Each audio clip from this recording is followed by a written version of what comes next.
Hello, everyone. Welcome to Level Podcast, episode 143. This week, we're going to be talking, discussing, reviewing, giving our thoughts on Resident Evil Requiem.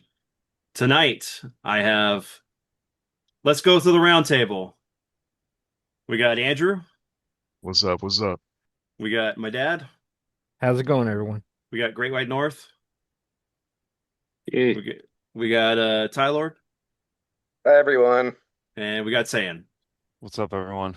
All right, so this game came out and it just sold out. You couldn't find a copy if you didn't pre-order it, or if you were lucky enough just to walk into a store that maybe had a few on the shelf. And that's for every console it got released on.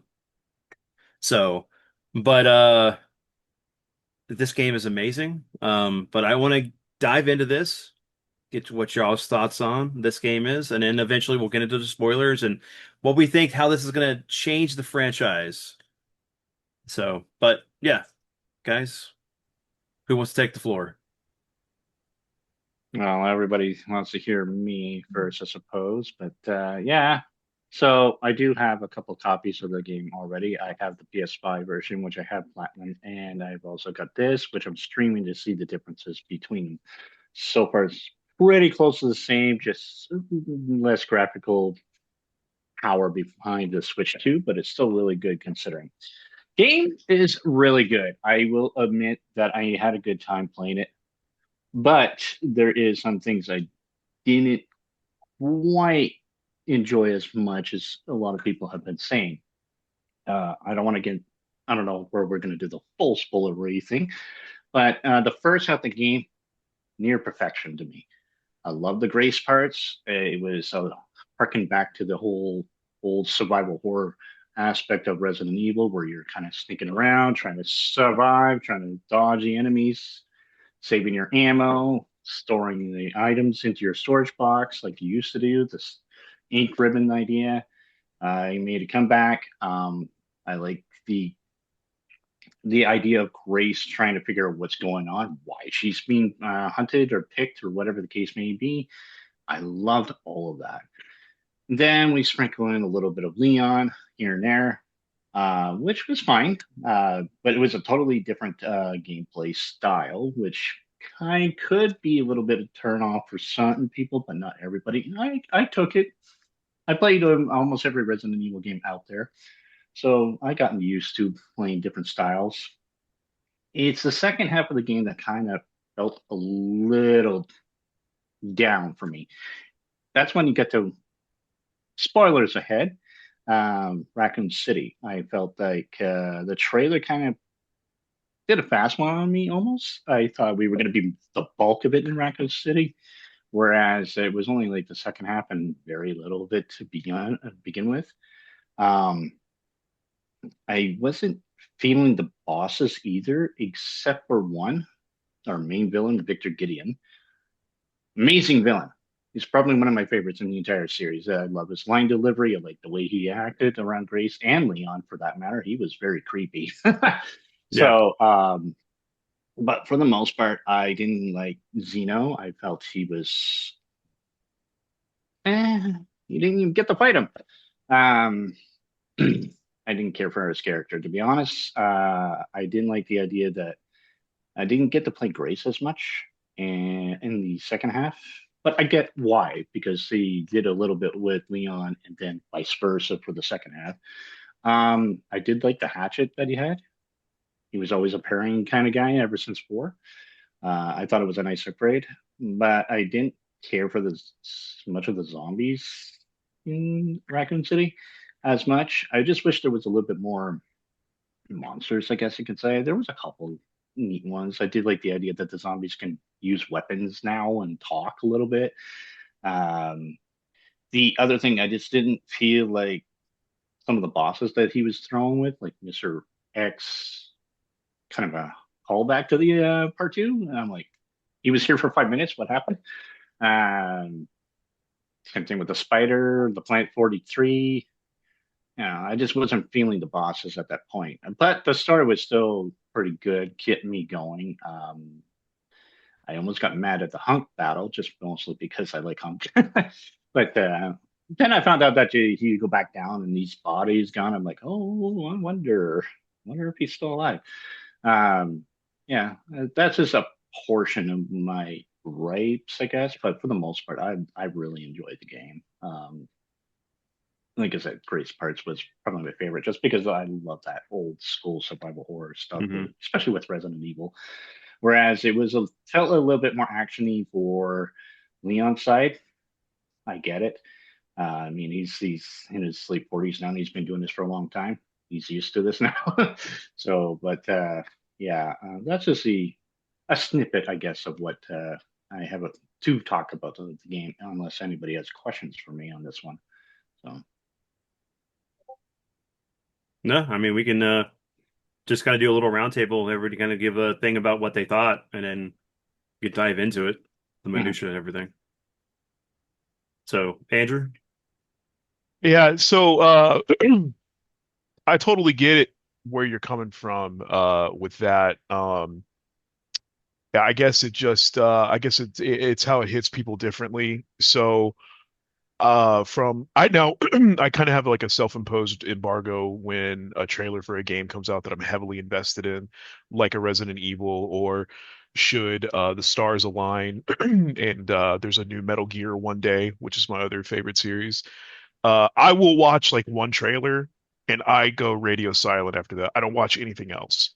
mhm, And I think when I did that with this game, I didn't have an expectation of how much we were going to be in Raccoon City or not. I honestly thought that it was going to be more Grace, kind of like how you were talking about, and that I felt like from what I saw from the trailers in the beginning that there was going to be a lot of, first person sneaking around. Then I think I saw like a teaser. I think, Leon was killing a bunch of zombies. And I said, you know what? I see what they're going to do now. I actually thought at one point they were going to add a third person because of how they were revealing it on the Capcom title slate at the end of these. You had like Grace on the left, Leon down in the middle, and I thought there was space on the right hand side for someone else. But anyway, I expected more of a Resident Evil 7 vibe with the game going in. And so for me, I was actually kind of pleasantly surprised because in a way, they were like, well, we'll just give them the best of both worlds. Anyone who had played 7 and 8, which is most likely all of us, you got those vibes from the game in that Grace's was like 7. It's because I played them in the perspectives that they were recommended. So I played first person Grace, I played third person Leon, and I'm coming from the PC. I got mine on through Steam. And yeah, once I tweaked the graphics, I thought it looked amazing. I ran the game with path tracing, blew me away. I hated the film grain though. That's probably my biggest gripe with the game as far as like a technical side goes. I thought the film grain was way too high, and I felt like it blunted a lot of the visual effects. But anyway, uh, yeah, I didn't really know what to expect too much, so I was actually kind of pleasantly surprised that it didn't focus too much on Grace in the beginning, and I felt like they got equal playing time. Grace gets captured in the beginning, then boom, you're playing Leon on the streets. The first time I fired the Requiem, shit my pants. I was like, this is going to be awesome. It was like peanut butter and jelly to me, two vastly different things that worked very well together. So I was really digging it. So whenever you mention the second half of the game, you actually, I kind of agree with you on that.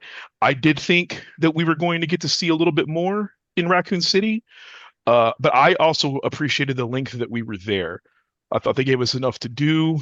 Um, and it's funny enough, I swear every decade Raccoon City gets bigger. They said it was like 15 miles from where Leon was to the city center. That's essentially Houston, Texas here, yeah. the fourth largest city in America. So I thought that was hilarious. You went from a sleepy Midwestern town to the size of the fourth largest city in the US. But regardless, yeah, I liked it. I did think it got kind of long in the tooth, but like you said, I understand why we did more of a Leon focus in Raccoon City at that time. Was totally fine with it. Uh, so yeah, I really didn't have too many critical areas to go through with that. Uh, I really did like like I said, I really like the contrast in the game styles. I love the hatchet, like you mentioned as well. I thought that was a really cool gameplay mechanic. I guess like as far as a non-technical gripe like I had with the film grain, I do kind of wish they would have given Grace a little bit more stealth kill options or more just stealth controls in general, like being able to lean or peek. Because I played on classic standard as my first playthrough. And I called that my poverty playthrough because in the beginning with her, I legit ran out of ammo. I had no makeshift knives. I hadn't gotten the blood collector yet, and it was a struggle with her. And of course, she can't take too much damage on classic standard. Mhm. So I was hurting, but I loved it. And in retrospect, once I finally started to get some supplies, I fell in love with it. I think that's really when I was like, okay, I'm playing Resident Evil, and I love it. Another thing I'd touch upon before I hand it off, because I know we got a lot, because I have a whole list of notes I want to get into, but I want to hand it off. One of the last things that I noticed that I really loved, and I can harp on this later. You mentioned again, Jason, the zombies in Raccoon City. You didn't really like them too much, and I 100% agree with you, only because I think the zombies that were in the care center are probably the best I've ever seen in a video game because they are the first ones that I can remember, similar to the George Romero zombies, in that they had parts of their Hmm. humanity still there, running routines like flipping on light switches. You had the maid zombies, the one that couldn't handle sound. That was genuinely creepy. And I don't know if anybody here ever killed one and then looked at their face on the ground. Twisted, terrifying. I was like, Yeah. this is some of the best zombies they've ever made. This is like haunting. And one of the ones that was probably my favorite, besides the singing ones, when you're upstairs as Grace and you pass the piano area with the first singing zombie, you go past the hallway that has the model replica of the care center. And as you go down that hallway, you come up to a door that was locked that takes you to the main lobby. Well, there's a zombie there, girl. She actually screams, "I'm sorry," as she's attacking you because I wasn't ready for her when I was going around the corner. She Uh-huh. popped out at the last second and she grabbed me. I hit her with the makeshift knife, to back her off. And she's like, "I'm sorry." And I was like, "Oh, I didn't expect that." I thought that was awesome. I think those are the best zombies that have ever been in a game of this Agreed. nature, period. I loved it. So when in my subsequent playthroughs, especially once I got the Requiem and I went through and Infinite Requiem, and I just was giving it to people. I even got This new is sound clips from them. Yeah, as I was blowing them away, and I was like, man, I know it wasn't a big section in the game, but to me, huge impact with how they did those. So Uh-huh. anyway, that's how I wanted to open it up. Uh, Kind of just lay it out like that. So yeah. all right. So Tyler, Okay. Pretty much everything Andrew just said, I agree with. There's been like three big Resident Evil moments in my life. The first one that came out like changed me. Like that was my favorite game for many years. And then again, it happened. I mean, uh, two is good, and then I kind of lost interest. But then four came back. Four was a huge impact on me. I still play that game every year to this day. I probably played it like 500 times. That's my favorite game of all time. Resident Evil 4, the original. And then I sort of followed them for a while. I liked them all for the most part. I missed 7 and 8, unfortunately. I wanted to go back to them before this, but I didn't have time. But I knew there was going to be something special about this one, so I was going to put it off. But I actually went the first day to buy it at GameStop, and they were sold out on Xbox. I go, oh, okay. Then I was hanging around a bit, lingering because I had that $5 um, what is it called, pro memberships. I was just going to buy my kids a toy or something, and then when I was standing around, the employee said, "Oh, look, there's one sitting here." And boy, did that ruin my month. I should have left right then because I've been playing that damn thing for a month straight. I just beat it for my fifth time right now. Yeah, dude, it's just like replaying Resident Evil 1 for the first time. It feels a lot like 2 to me, like the grace sections. It feels a lot like Resident Evil 2, but to me this is like playing Resident Evil 1 for the first time. and almost like playing Resident Evil 4 or 5 for the first time combined into one game. And you think that would be awkward, but for some reason it feels right. Yeah, so I love this game. Um, Especially the first time through.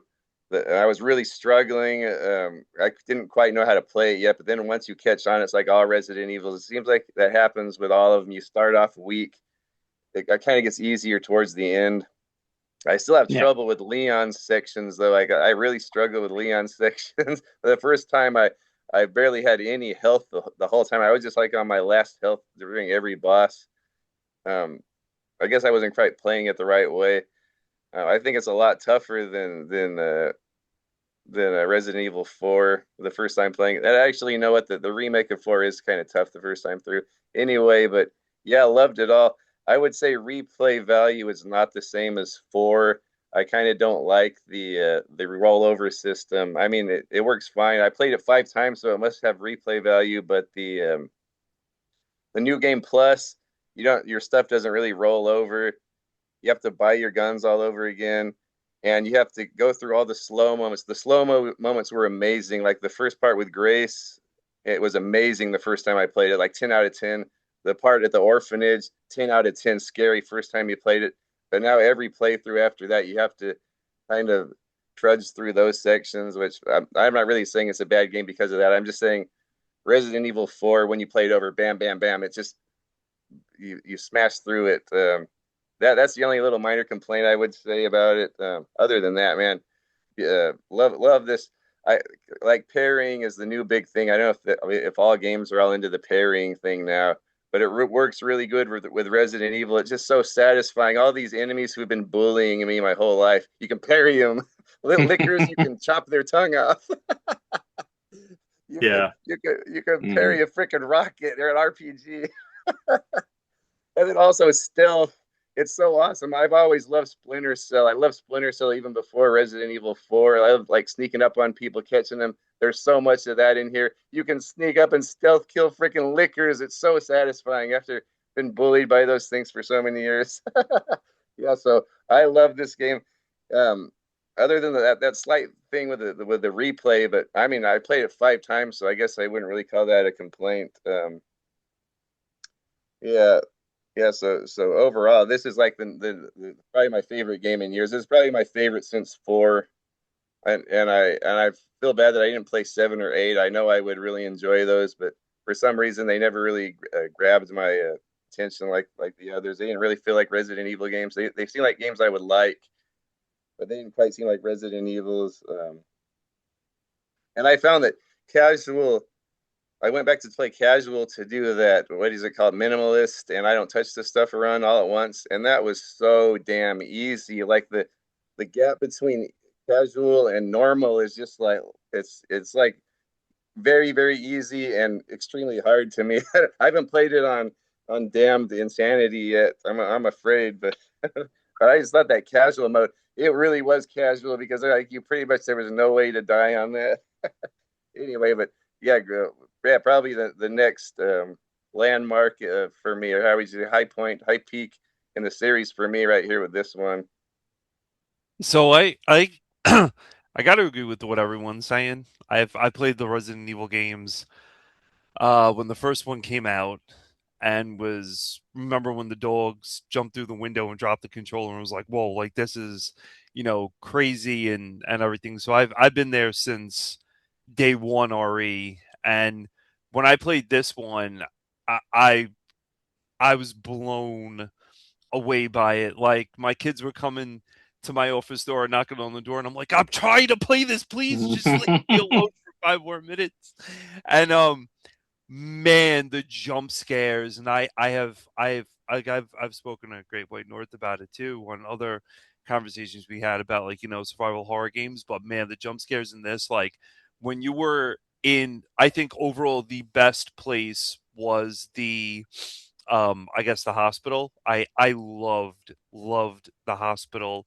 I liked the design of the zombies, the echoing of the way it goes around the halls.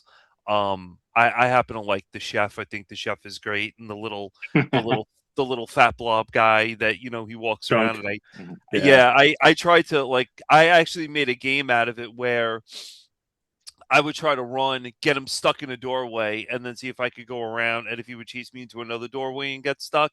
And I wound up doing that for about like 20 minutes or so, just running around. And he was like getting all mad and everything, and I'm laughing at it. But man, that girl that sings, and as she's walking down the steps, she does the heart, like just the little attention to detail that they did with the hospital was phenomenal. And you have to put the body parts in a certain zombie, and the way you get them, and the suspense. It was like, hey, Capcom, you went back to your roots and like really took this game and made it like the original, like Resident Evils. And I was like, okay, now I beat the game, where's my like unlimited rocket launcher? But I kind of have to agree with Great White North. I was a little upset with Raccoon City because I wanted there to be more of Raccoon City. I wanted to explore more of it. I wanted there to be more like open areas. Yeah, it was cool that, when you fought Mr. X and he came down and did all of that, and there's, a certain, and I'm not going to spoil it, but there was a certain head on the floor that you can kick into a certain something, and the message pops up and tells that to you. Um, that was that was, cool. But when Leon goes back to a certain spot, I must have had that spot on for probably like 2 to 3 hours, just leaving the game on like that while I worked, listening to the music, and that view with the statue was killer, absolute killer. I mean, every that whole point of being in that building again and was amazing. The only downfall for me was that you go from having these individualized zombies in the hospital, and even the girl was over the top, to now I felt kind of like, okay, Raccoon City spider guys with mortars on a building that's kind of like blowing me up. Like, why did we hype me up so much and then kind of have a little like Mhm. letdown in kind of Raccoon City ish?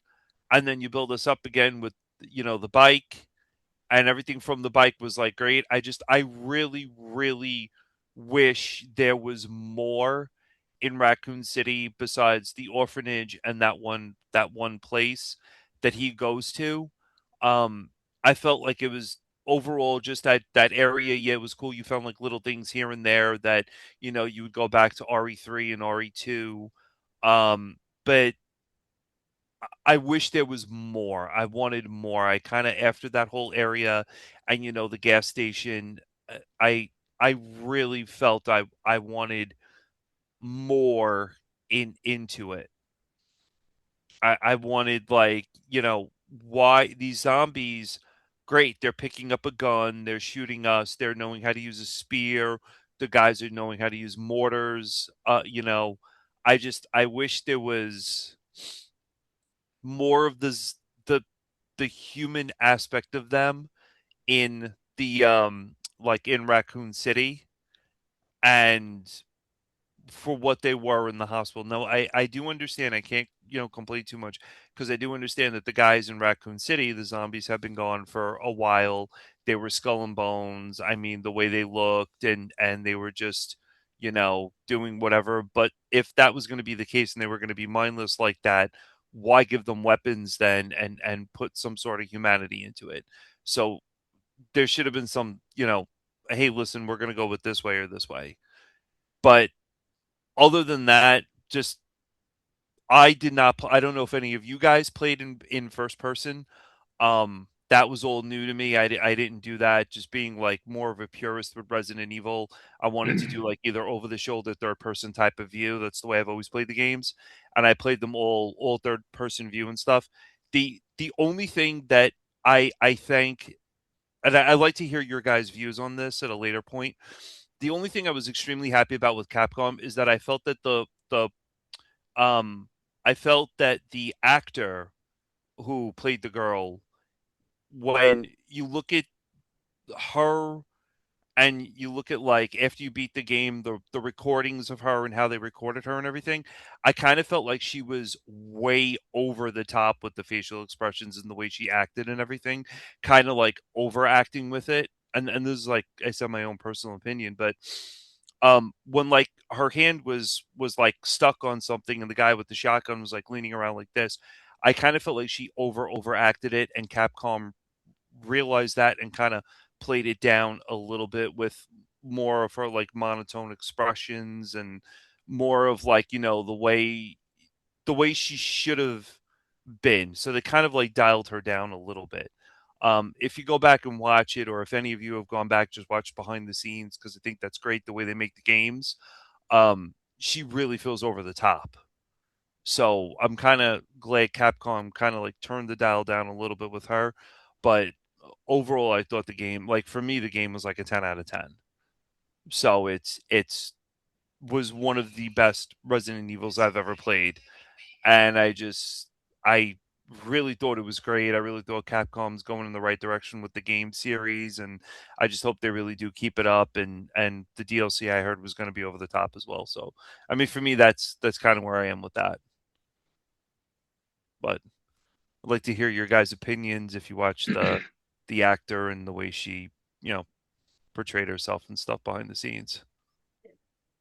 Okay, So so we'll get into that. But that, like, so let you start.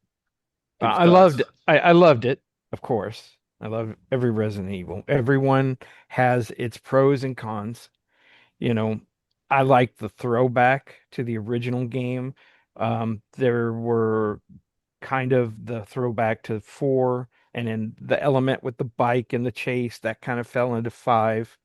Um, but I think they missed an opportunity, and I understand that there's more than one DLC coming, but um, the I would have liked once they got to Raccoon City, and once we realized it was not a nuke, meaning that there was going to be more of the creatures that survived. I wanted to see them. Man, I love the spider. You both of us, we were just, yeah, that That was was the it. best I part mean, of that game. That that was was the best for part of the me. I loved it. It's like because um they would be still around in any of the insects that would have been still around yeah. that were mutated. And that's what I wanted to see because there were I wanted to see a hunter. I don't want to see another liquor. And the game was full of liquors. Yeah, one or two, yeah. But give me some really powerful hunters. Give me some of the insect creatures. It would have been great to see other insects that had been in the area that had become infected and given us a few new monsters on top of everything. Um, Black Widow, Scorpion, giant Oh, scorpion, something. we got Scorpion in one. I mean, it's zero. We got the Yeah, Black I know. Widow and the other. No, I was Code looking for, Veronica. a praying mantis type creature or something. Ants. That would have been Giant fantastic. cockroaches. Uh, You giant gotta cockroaches. call the Yeah, Ghostbusters in to no. but Sorry. I mean, it would have been to me much more fulfilling. I love the zombies.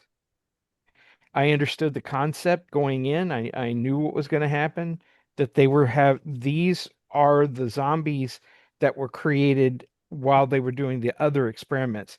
Because what they were trying to do was to give humans the ability, the powers of that the zombies and creatures had, but make them more human and less like the tyrant and less like Nemesis and things like that. And which is what was the virus that was going around in Raccoon City at the time, the new virus, and that played into the virus that both Leon and what's her name had, Grace, Grace. yeah. And then you ever saw it with the wannabe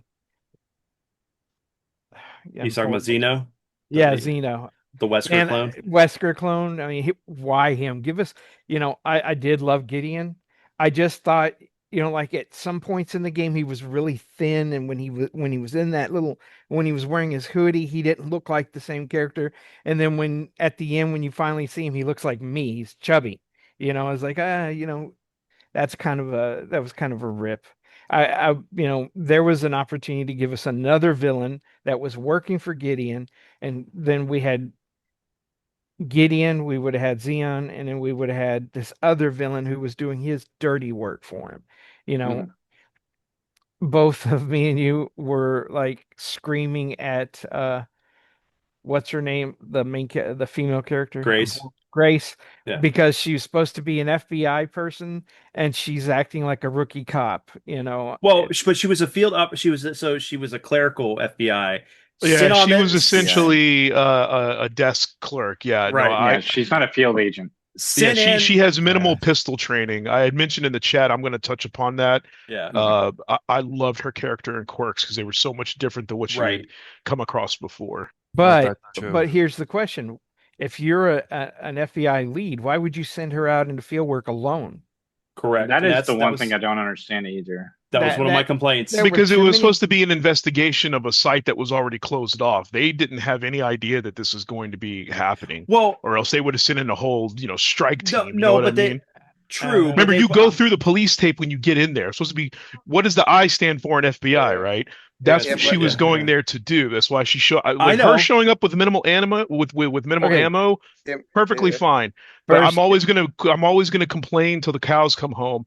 People like Leon should be strapped up at all times. I hate giving them The that handicap, stunted difficulty where they come artificial in. handicap. Exactly. Artificial Yeah. handicap where I have two Requiem bullets. I got Well, one clip in my main pistol and I'm just supposed to take care of everything. That's bullshit. It will always be bullshit.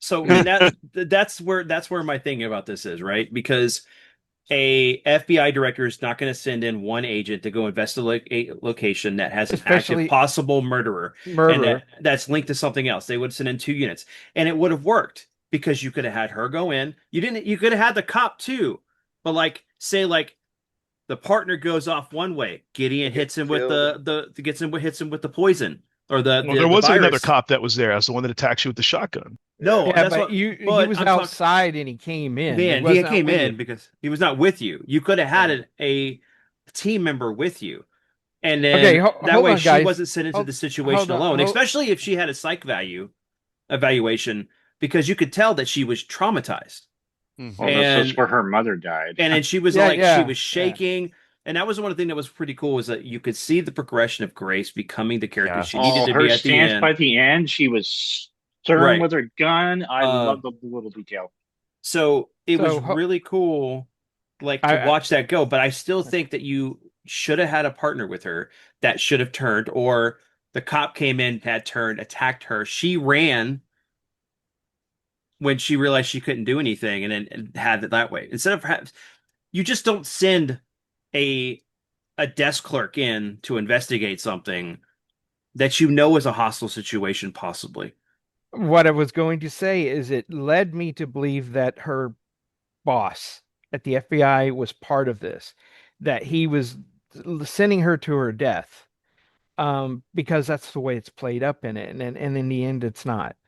Um, the uh, the idea that this is supposed to be Leon's send-off, we're not supposed to see him in any more Resident Evil games, especially as a playable character. Um, I um, I really liked him being the focus more than her because this is his send-off. You don't, you know, put him in. Oh, this is where you're never going to see him playing again. But we're going to focus on her. I wanted to see more of Leon. I wanted to see more of Raccoon City. I would have loved for them to go back to the Arkley Mountains because the explosion, as we've seen in this one, doesn't necessarily mean everything is destroyed. You know, um, I just felt that Raccoon City was just there for fan service and they didn't do a whole lot for it. And I'll end with this.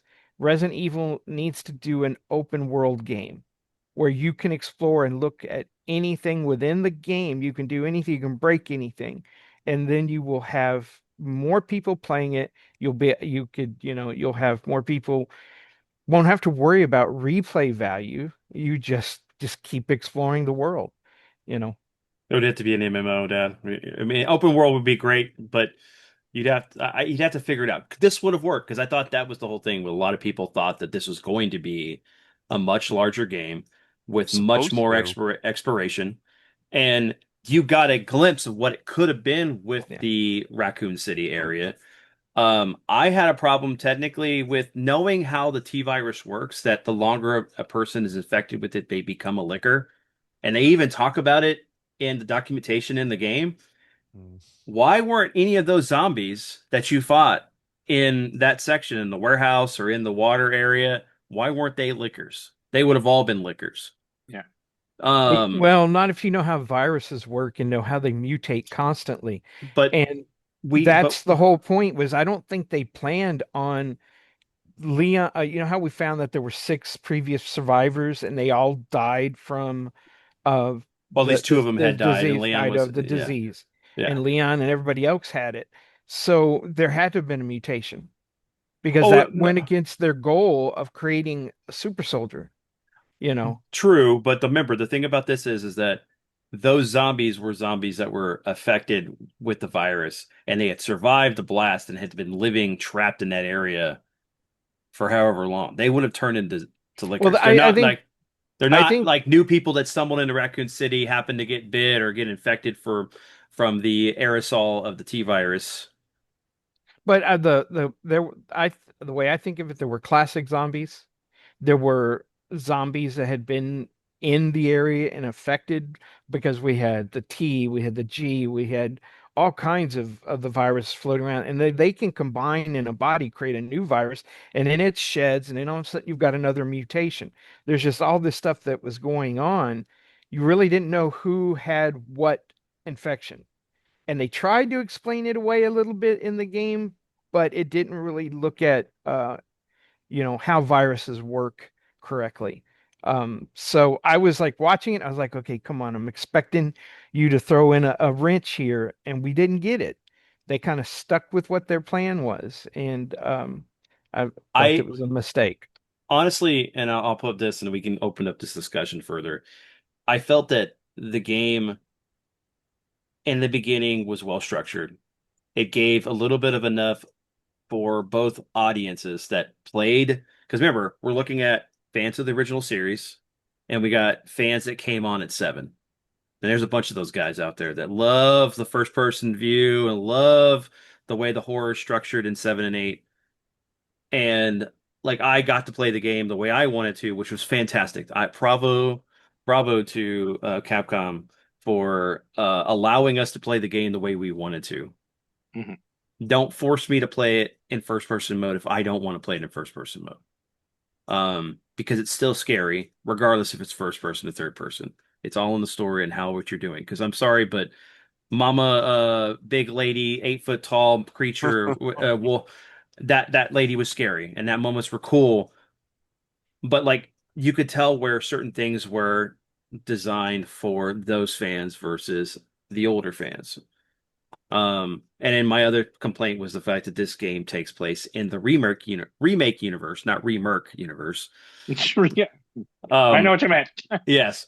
Um, that bothered me because when they show the trailer and you're driving past the gas station, you see the Jeep over there. It's like that's not where Hmm. Leon left his Jeep originally in the original series. So this is in the remake universe. Mm. I know, like, me and Andrew have talked about this, and like it doesn't bother him, but it does bother me because it's not canonical. But I get it, right? Because if you were to make this game and have those moments where Leon's having those flashbacks, you would have to remake it to look like the original game, but with new modern graphics. When you could just pull the cutscenes that you have from the original, the remake of two, and Hmm. be able to do the same thing, and you have your fans being like, "What's wrong? I don't understand what's going on," because it's this disconnect from the different Yeah. fan bases. For me, it would have hit harder because we've been waiting so long. Like just because we played that, what was that, 30 years ago, Resident Evil Hmm 2. Yeah. Now, I Yeah, mean, it would just hit so much harder if it was the remake of that game. I mean, the remake is good, or it was a sequel of that game. The remake is good. Like I can see why they would, because the same engine and everything, so it makes sense. It's just like, and it would just hit so much harder if it was the original one because it's 30 years, a sequel to the original series.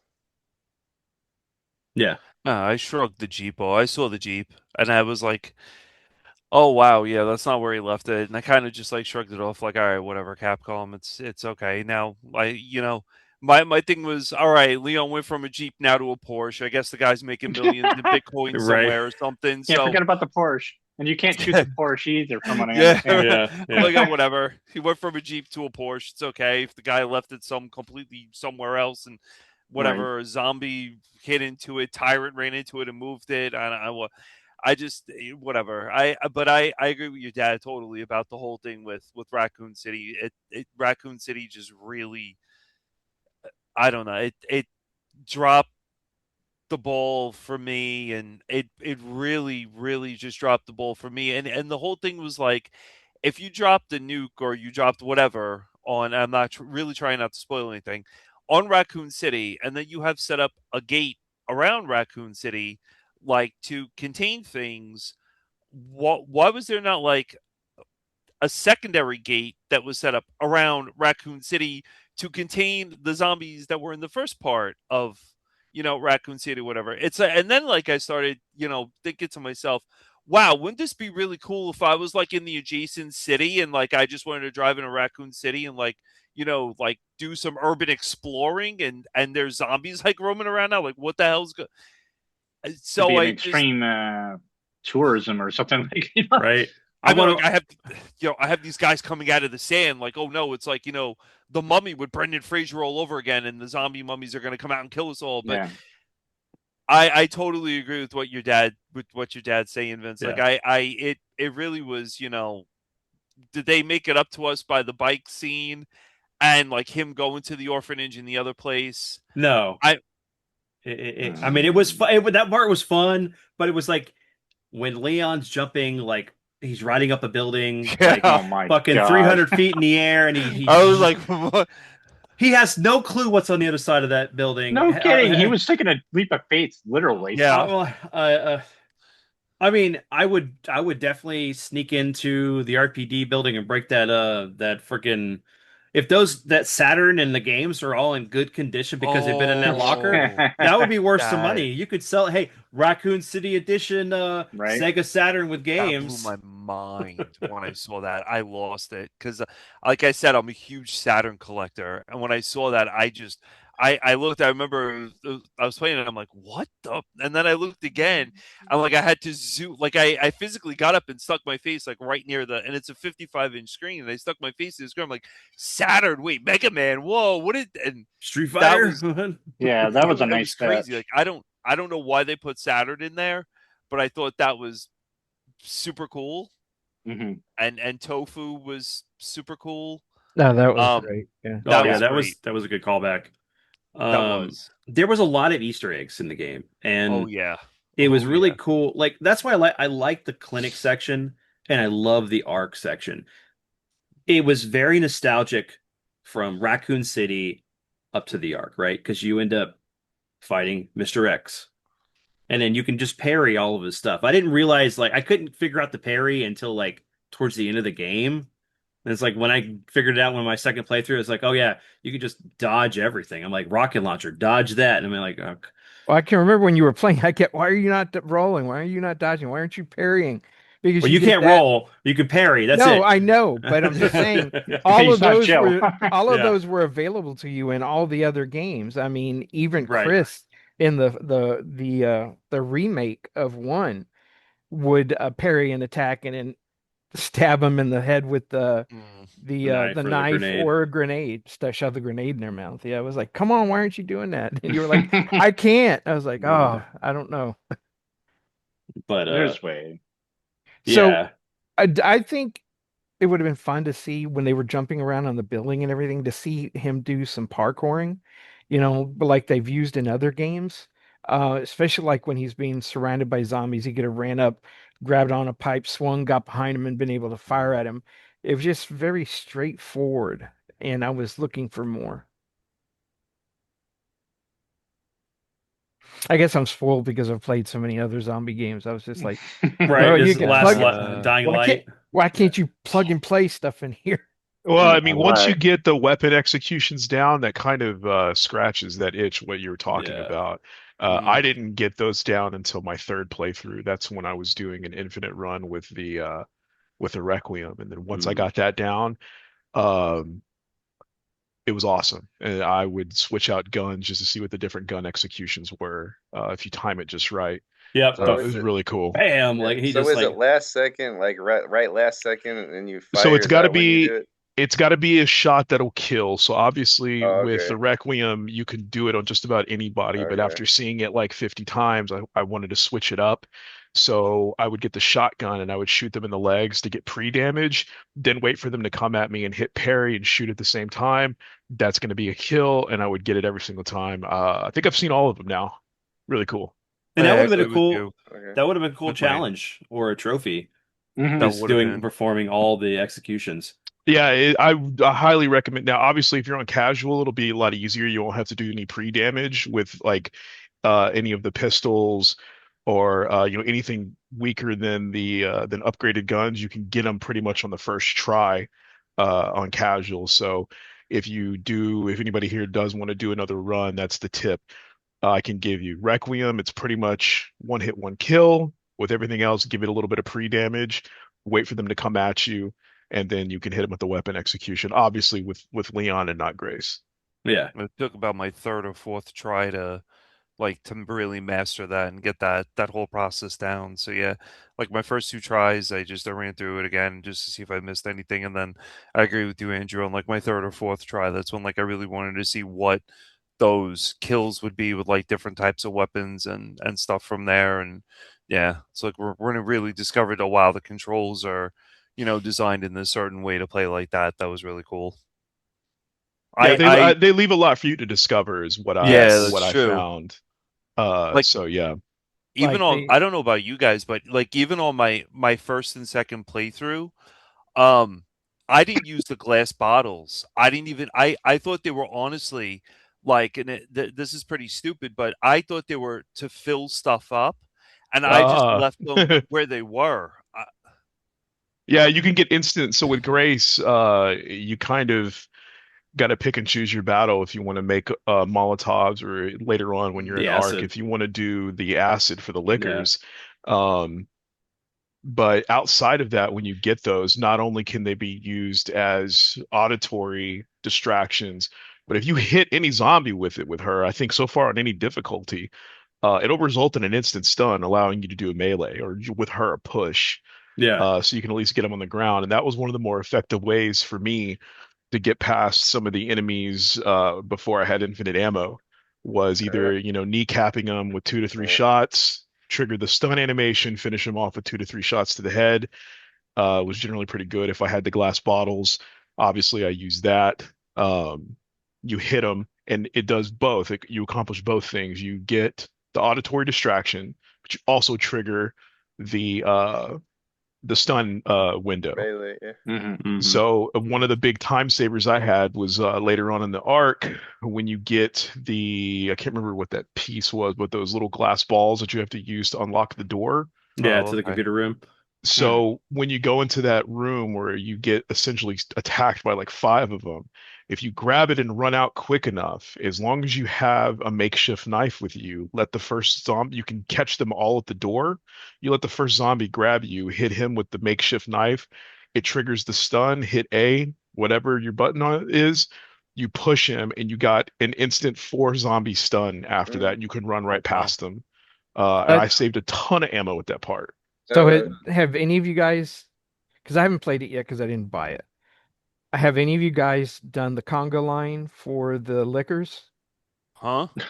oh yeah, I Yes. I did it. haven't Yeah, seen Yes. yeah, that. dude, that No. saves so much Yes. ammo. It Wait, does. what? I didn't hear Okay. about this. Yes, if you can outrun them, and you wait for them to come and follow you. You have to make sure they're following you, and they start to line up Yep. behind you.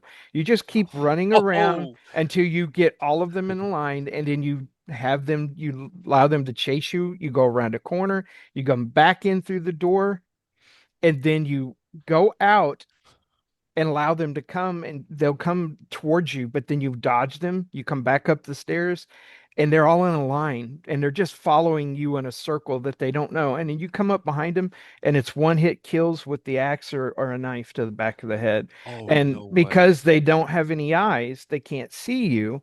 So they just keep marching. So you just Yeah. keep killing them one in a row. And that's supposed to be a trophy No, it's not a I trophy, don't but think. it's a Yeah, so this is where I notice, I swear there's a difference between the PC and the console version. Specifically, I was watching one of your playthroughs, Vince, mhm. whenever we both had first started. Um, I can't remember the exact part. Oh, it was in the beginning with Grace when you're moving the tray over to get up on top so you can Yes. grab the toolbox. Hmm. You look like you were moving it at light speed and you got up there and nothing happened to you. On the PC, I barely touched the fucking thing and the Yep. tray So fell off the first time. And I'm like gently touching the controller to move it over to let it go. And I barely went. I'm going slow. I'm going so slow to the point where even though I was in first person for her, it felt like she was still moving her legs because I could hear the sound, but there was no Uh, movement. That's how like lightly I was tapping it. So on so subsequent playthroughs, when I went okay. back in there, um, I did manage to pull it off, but I mean that was like it felt like 10 minutes of slowly moving the thing over there to get it. And then another part, that I saw, I think I was talking to you about was Chunk. I think you said it was like two of the hemolytic injectors and like one or two Requiem shots. I saved my game and went to him. On PC for me, classic standard, it was four hemolytic injectors to kill him or six Requiem shots. I was Yes. like, bullshit. I did not I kill him literally the first couple of I times. literally watched somebody do it online. So that So that's so yeah. I did too, but he was on console. I never saw anybody on PC do it. Most of the PC players that I watched just completely avoided him. So I was like, okay, that's what I did too till I got my Infinite Requiem because on Insanity I think just plugged away at him. And then The for the liquors, uh I did my best to kind of get them to come together like with the glass bottle diversion and then use the acid to try to get like a 2-in-1. I got really good at that. So that's what I did when I was playing as Grace for that because what I saw with Leon, and again, I don't know if this was a difference on system or what, but on PC, they would chase you, right? But then sometimes they would either jump on the wall or they would jump straight up to the ceiling. And I was mhm. like, first of all, I was like, that's badass. It's also Yep. scary. But yeah, I saw what you were talking about, Mr. Shooter, but yeah, it didn't happen that way on PC. So I don't know if that's like a legit difference or what, but it is cool if you ever do get to see a liquor jump from the floor to the ceiling instead of the other way around. It's pretty freaky. So Yeah. yeah, but you're playing it on PC, so you can mod it. You can change anything into anything you want. You could be chased Well, by once the bikini clad women throughout the whole game. and with the Vinny Hill music playing. Well, it's funny you talk about the mods. What I've seen so far, before I get into what I want to talk about, one of the mods they do for the speed running is they've modded out the orphanage completely for speed running And the intro. Yeah. and And the the intro. intro. Like Yeah. Yeah, I no saw intro, no orphanage is what I've seen. So, like people have said before, the first time through, they're amazing. Uh, it was really cool to see, but they are a slog on subsequent playthroughs. And definitely I don't fault anyone who's like an actual speed runner that wants to run that mod to take those out. Give me to the meat and potatoes of the game. Let me speed run and yeah. getting past that, like the intro at the hotel. I've actually found a way to get through the section with Grace with when you first meet the sister easily. Like you can actually get her to not but you can get past her before she busts the door, but it's all on how you route your thing and you can get to that room, grab the fuse, go to the thing and you're done. It's really quick. And it's all about baiting her in certain areas and then going. But yeah, the orphanage section is the worst. It's cool the first couple times, but like when I was speed running it to get the speed demon trophy, I just like I wanted this part to be done. It's like I knew the routing and I know that like the hardest thing is like when they get into the area where the director of the orphanage is and there's those two girls standing by the door and getting the one to turn around is Yeah, it so was never constant. It was on never any of my constant. playthroughs. Yeah. That was a pain. That Um, was Definitely it was like pain. a wild card. Like you could roll the dice. She was either going to turn or she wasn't. On my second playthrough, so I did standard classic, just went the hardest route the first time. Second playthrough was casual to get some of the bigger challenges. No healing, no blood, and the last one was insanity with infinite ammo. And yeah, every single playthrough, that section was different. The best tip that I got, like looking through, is whenever you get downstairs. First of all, I just want to give them props. The two biggest scares in the game for me was Chunk, like everybody else. I grabbed the level one band, and then boom, here he comes, and I went to my classic. Oh shit! Dog got scared. Dog ran out of the room. And then the second one that got me was when you're in the orphanage and you're going downstairs and you see all the little hands come and start banging in the window as you're going down. The sound design on that was awesome. Scared the shit out of me. I don't want to say it like got me like dog hallway, but pretty close. Well, it was a throwback to the second one where Leon's walking through the hallway at the police station, and the zombies stick their arms through Yeah. the window to try to grab yeah. at you, you know. Uh, So before we move on, I gotta. Did anybody else just want to see a Tofu show up and save Leon against the uh, the tyrant? No, I wanted to see him just beating up, no. just He just throwing. jumps on. He I, I jumps got on him with a knife, and then like yeah, That just, would Tyrant be just funny. grabs him and goes, yeah, I just. and then like tofu just flies everywhere. No.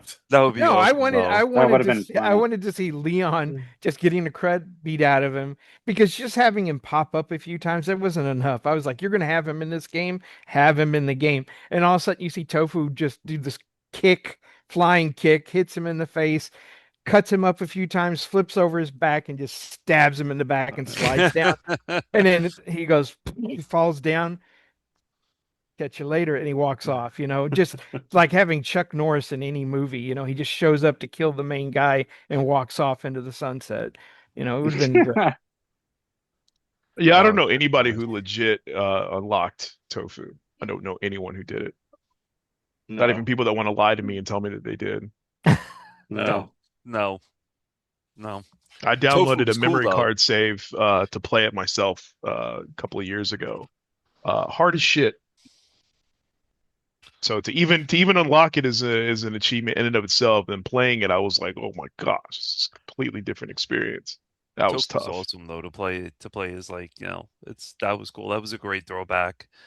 Definitely a good throwback in the, I guess I'll say it now, police station, but I mean that was honestly for him, I guess spoiler alert, but for him to walk to the police station and unlock the gate that he locked was just like mind blowing to me. I was like, wow, this is great because I had played 2 before playing Requiem. So I played 1, I played 2, and I left 3 like, hey, we don't whatever here or there. And I just like him unlocking the gate and then walking into the police station and seeing the building and then talking about how, oh well, that was like a really complicated or weird puzzle or something that was, The whiny I loved all of it. There's the only lone zombie that was in the police station is a very big throwback to the guy that was sitting there and died, and Leon wanted to help him, and the guy was, Yeah, the one without the jaw. yeah, Yeah. Yeah. just I thought that was absolute awesome. absolute the police station, like I have goosebumps now. The police Yeah, it station was like was perfect. outstanding. Oh yeah, I mean, you know Jill's beret, and Yep. then just walking through, and then the biggest thing was that for me, I met the live actors at a retrocon that I went to Yeah. last year, who played in the original Resident Evil opening for the game. Those live actors, I met the 2 of them, and they signed my Saturn copy and they signed the director's cut copy for me, and he had on the jacket with the The girl Made on in it. Heaven. Yes, and Wow. I Nice, got a picture of nice. him with the jacket on with like the fake cigarette, and as soon as when I walked into the police station and I turned around, the There it jacket was is. right there. Yeah. Right there. And I got Yep. goosebumps again. I'm just like, wow, Capcom, like, I'd wear the shit out of that in real life if I had oh my one. Oh gosh, yeah, yeah, I would rock that definitely, like crazy. definitely. Come on. Well, I that's say what. Capcom, you're the best. That's I just why. Yeah, I'm waiting for this next weekend because this weekend is or coming up weekend is Retropalooza and they're gonna be there. oh, So they are. yeah, Nice. I'm gonna go Yeah. get my Excited. dad and then I'm gonna go up and get him in Dallas, bring him back down. Me and him are gonna go. I'm gonna get my long box copy signed and my regular jewel case one. They have on his website, he has the what is it, the coins that you have to put in. He has the coins, but they're not 3D printed, they're all resin. He Hmm. has the jacket. I think you can buy the jacket. And he's got like his statue with the cigarette. So it's crazy really, because I mean that was live action at the beginning, live action at the end Yeah. after you beat Tyrant and stuff. Mhm. I didn't have Barry's signature, but I got Wesker's as well. Wesker Yeah. was Nice. That's Wesker awesome was how all cool. those actors really embraced that. Like I think they didn't even Well, all of realize them they except were for in that Jill. movie for Yeah, years, and then Yeah, they well, all except of for a sudden Jill. they're back into the spotlight. Yeah, and they're really embracing it. Like they're really all into that. because even Rebecca is the actress who Yeah. played Rebecca is Yeah, into it Yeah, too. they Rebecca's Yeah. there found too. they ended up finding her too. Yeah, they Uh-huh. found Jill, I think 2019. And the whole thing got cold water thrown on it because she just pretty much said, "Hey, look, that was then, and I've moved on and don't really care about it." And okay, Yeah, she exactly. That's what they were that's saying. fair enough. Yeah. The Yeah, fact that yeah. you got everybody else, and unless somebody else was responsible, I always tie that whole thing back to the Residents of Evil channel. Yeah, stop. Uh, Yes. with him with JJ getting all that set up, and it was so funny because you go watch his first video, and it was the RE2 remake unboxing. No. His first video was something else, and he lit that whole channel existed for Resident Evil 2 remake, which was just rumored for years. And I remember watching his live stream when they had it on the PlayStation State of Play, and it was like all these years, the little fan films that he had done. I think he had found Charlie, which is Chris, and Wesker, and Yeah. Barry. They hadn't tracked down Rebecca yet.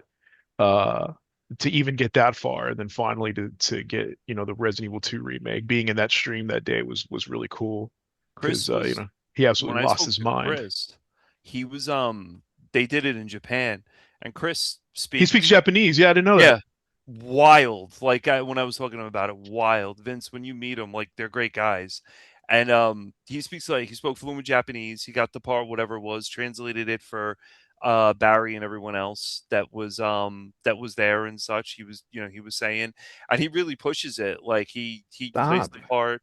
Wesker, I mean, Barry, I think they found Barry in Australia. I think Yeah, I Barry think so. Wow. Yeah. Barry was in like Australia. They found him, and I remember talking to them, and I'm like, "Yeah, I really liked Wesker. He was like, pretty badass." And Chris was like, "All right, whatever, fine." So then have Wesker sign your, but I got both their signatures with my kid and stuff like that, and they're like, "Oh, you're not gonna ask about Barry?" And I'm like, "Barry, Barry, where's Barry? whatever." Where's Barry? Yeah. Who's Where's Barry? I Barry? mean, but yeah, I mean it really, and I remember saying to them, um it's an amazing community because like the game came out, Capcom didn't know if survival horror would have worked or not in the States. It was very big in Japan because you have like a lot of that folklore in Japan, about like Oni and everything else, and rope maidens and stuff, which gets into Fatal Frame, whatever. But I'm not gonna. This is Resident Evil, and we they didn't like the guy who was telling me like they didn't know if it was really going to work. It was going to be like a field test. Hey, listen, Resident Evil, this is where we're at. Let's see if survival horror, kind of really takes off. We have Parasite Eve, we have Silent Hill, but Resident Evil has a gigantic cosplay following and huge following. I posted in the Dad Level podcast in the general. Friend of mine sent that to me and from Osaka, and he said, "Wow, you really got to check this out." And it is a full live action Resident Evil video, not well, live action people with the I forgot the dude who says stars. I think that's Tyrant, I believe. Nemesis. Nemesis, Nemesis, that's yeah. it, Nemesis. And like a full suit Nemesis with the gun that rotates, the Gatling gun that rotates back and forth in Japan.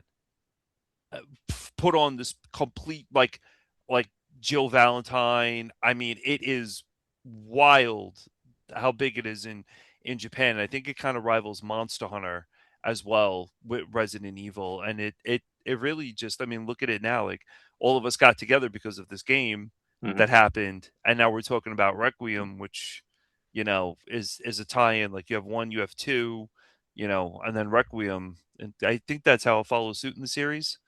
And it just, I mean, yeah, overall, I mean, it's a great game. I was just gonna say, do you guys think that could there be a theory? Because remember, they said some of the original Raccoon City survivors had passed away. Do you think any of those characters you mentioned have passed away?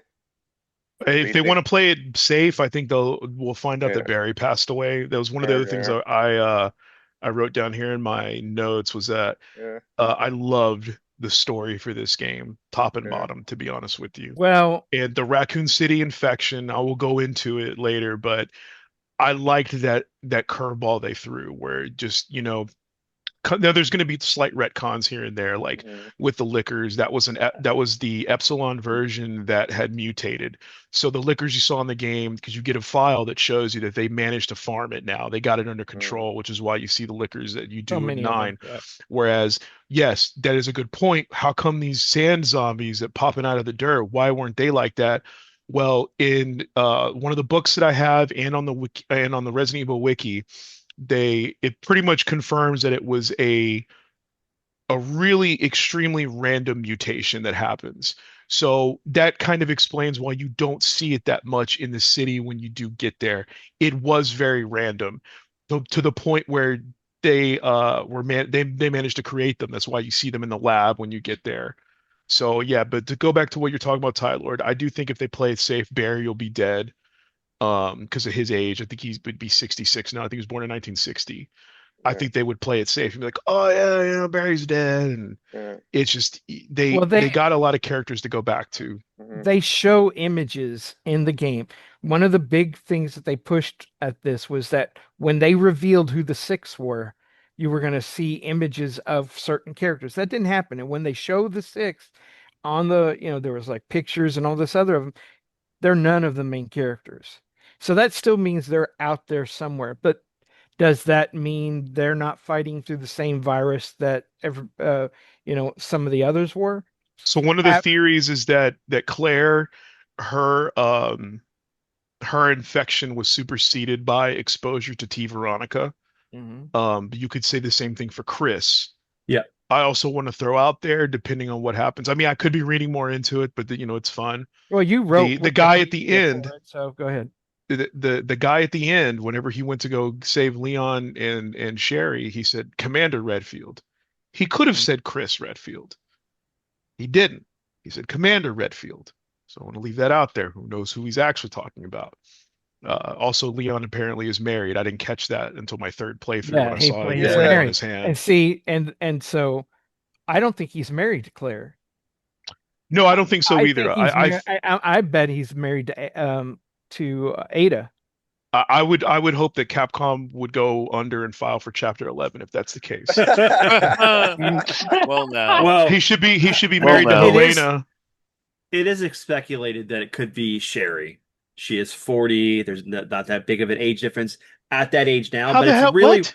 She has a wedding ring as well. Yeah, and it's moved. She had her middle ring finger's messed up, and so she has her ring finger on her pinky. That could be why they were working together, not just because of the whole fact that they're both infected. But Sherry's been infected in different ways too. Right, she's exposed to the G virus and the T virus, and so because she was around it.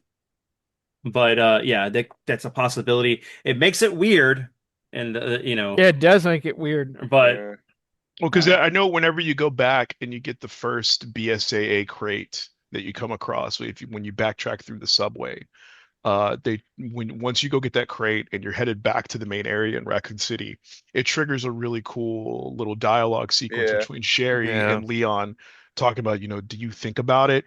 And that's really cool because Leon is still very much troubled by Yep. what happened. I mean, it this whole thing has taken up the majority of his life, Hmm. in all of their lives. And it is very traumatic because, I mean, he can't let it go. None of them can really let it go because it just won't go away. It doesn't matter if it's Hmm. Umbrella, Tricell, what's the new group, the shadow group called now? Oh, The the connections. connection. The Connections. connection. Okay. Yeah. Connection. Yeah. It's like it Yeah, never but ends. I mean, and that was one thing that we had talked about before. Like, did they, on one hand, I felt like they got rid of Umbrella too quickly in the storyline, but on the other hand, when you kind of see the explanations for that, it does make sense. Like when you have to drop, of course, a retcon from nuclear bomb to thermobaric device. When you drop a bomb in a major American city like that, there's going to be hell to pay. Yeah, So yeah, you, so on one true. hand, I can see them moving, through the Washington red tape to go, okay, well, we're dissolving the company. Whoever's still left alive is going to jail, blah, blah, blah. So them having to move back to the original intention of selling these as weapons of war, Fire weapons. Yeah. and then, thus spawning the BSAA and then Blue Umbrella and all the other crap, it does make sense in the end. Yeah, except that it's been retconned so many times. Like you guys It's like the haven't size of mentioned. Raccoon City. Well, yeah, no, I mean like Wesker himself. His whole origin from the very first and second game is totally different from this because originally Well, because Zero. he was a double agent working for mm, somebody else to Yes. steal the research from Umbrella. And then we find out that he was an experiment himself and that he was a product they were supposed to be the first of a long line of super soldier people. There's just so much of it that, and every time they do a remake, they adjust it just a little bit more. But the one thing I haven't heard any of you guys talk about is the animated movies that they've put out. Those are in game. The Yeah. canon. yeah. They're canon. So you have to take them in consideration when you're talking about them as well. Not when it comes to 9, because 9 takes place in the remake In the universe. remake Oh. universe. Yeah. Experience the Leon that is in this game is different than the Leon that was in 4. But Or but it's the totally. same Leon that was in the remake of 4. So experiences are different. Things may have changed Hey, differently. so do you Uh think in this But they universe harden over does time. 5 and 6 even exist in this No. universe? we don't know yet. I can see them like, slowly pushing 6 out of the way because the more you dive into it, I mean, granted, people are like, well, 6 sold like hotcakes. It says Resident Evil, bro. Of course it's gonna sell. Something like We that. didn't know what we were getting into when we bought it, but I found out pretty quickly this shit sucked. I can see them pushing 6 out of the way. And honestly, if they came and said, hey, you know what? We're 6 gonna never remake it existed. or Sounds good remake to it me. completely and retell the story Or because it that because it I was mean, a if they want to do that, that would work too. 5, I don't. 5 had so much to do with progenitor, but again, I felt like they were stepping on their own dicks with that because you had Las Plagas, you've had progenitor, you've had the freaking slugs and all this, and it was like, okay, you're Yeah. getting a little bit in the weeds. The leeches. Yeah, so it's like, okay, if they wanted to go and like retool that, one of the other notes I had put here was that, remakes essentially are a representation of what the creators originally wanted to do if the tech is there. So Not always. the game that comes out is the game that they have to make based on the tech. And then when they get a chance to do it again with new tech, then they have a chance to go, okay, well, let's sprinkle a little something in there. Kind of like what, somebody else had said when it came to Resident Evil 1 remake, I didn't want to touch it at the beginning because it's like, what I have on PS1, what I played is what was sacred to me. The Yeah, whole new that's true. thing, Yeah. Lisa Trevor and all this other stuff, like I wanted nothing to do with it because it felt like a little bit too much, but I softened over the years and it's like I can take what they originally gave us and then what remakes add, I think of that as like seasoning that they put on top of it But to kind of advance it. there's a difference between the remake of one, which didn't detract from the first game. It added elements to it and added better graphics. 2 remake shortened the game. It cut out scenes from the original. Mhm. 3 did the exact same thing. Well, 3 Nemesis was 3 was 3 much was worse worse. about it. worse. Yeah, and so I've heard rumors that people are that people are afraid that that's what's going to happen with 4, and because 4 hasn't been come out yet, right? The 4 came remake. out. Remake 4 Oh, came I out. didn't, I didn't, I didn't get to play it. Yeah. You No, watched me play it. it was You fine. watched me play it. It was But fine. did they remove things? They did. There's like They a added bunch a of lot definitely of did. stuff. You should, when you're remaking something, don't. I mean, a lot of people who remake stuff, they want to retcon something. You don't do it just because the technology's there. Well, I think of the retcons for Resident Evil when they happen is due to the fact that there's been so many different game runners when the game Yeah. comes out. Like when Kojima does it, it's his baby. It's like, okay, well, this is the creator's original intent. Uh, when it comes to Resident Evil, you know, you had one game runner that started it, specifically chosen because he didn't like horror, and this was his version of it. And that kind of kept happening. There was different eras of creators for this. That's why I was so impressed with 9 at the end of the day, because it was like this was someone who was sort of new to the project but understood the assignment, and there was so much fan service, so much callback. I felt really good about it by the end of it, because I feel like it answered questions, it left some unanswered, but I feel like we have a good jumping point for whatever comes later. Like, the story DLC you were talking about, Mr. Shooter, that the guy actually called it an expansion. He used the old school PC term. He didn't CPC call it term. Yeah. he didn't call it DLC. He called it expansion. So Expansion, this yeah. might be pretty hefty. So I'm super excited for Yeah, whatever he it did. And is. I think he did, yeah. I gotta wonder how much of this was already in play when they were designing the game, but they had a deadline, they needed to get it out. So Could they were be. like, you know Oh what, yeah, we're gonna yeah, yeah. move this over and we're gonna do it as a DLC or whatever, an Oh, expansion. 100%. Yeah. So Because there's definitely segments of that game that feel like there may be certain sections that are missing. Because Well, like, see, Mhm. go what I ahead. was this was something I wanted to really touch on with everybody, because it seems like we all kind of had a similar reaction with Raccoon City, that we liked it. There wasn't enough of it, and I think that it was a victim of its own. It was crafted so well.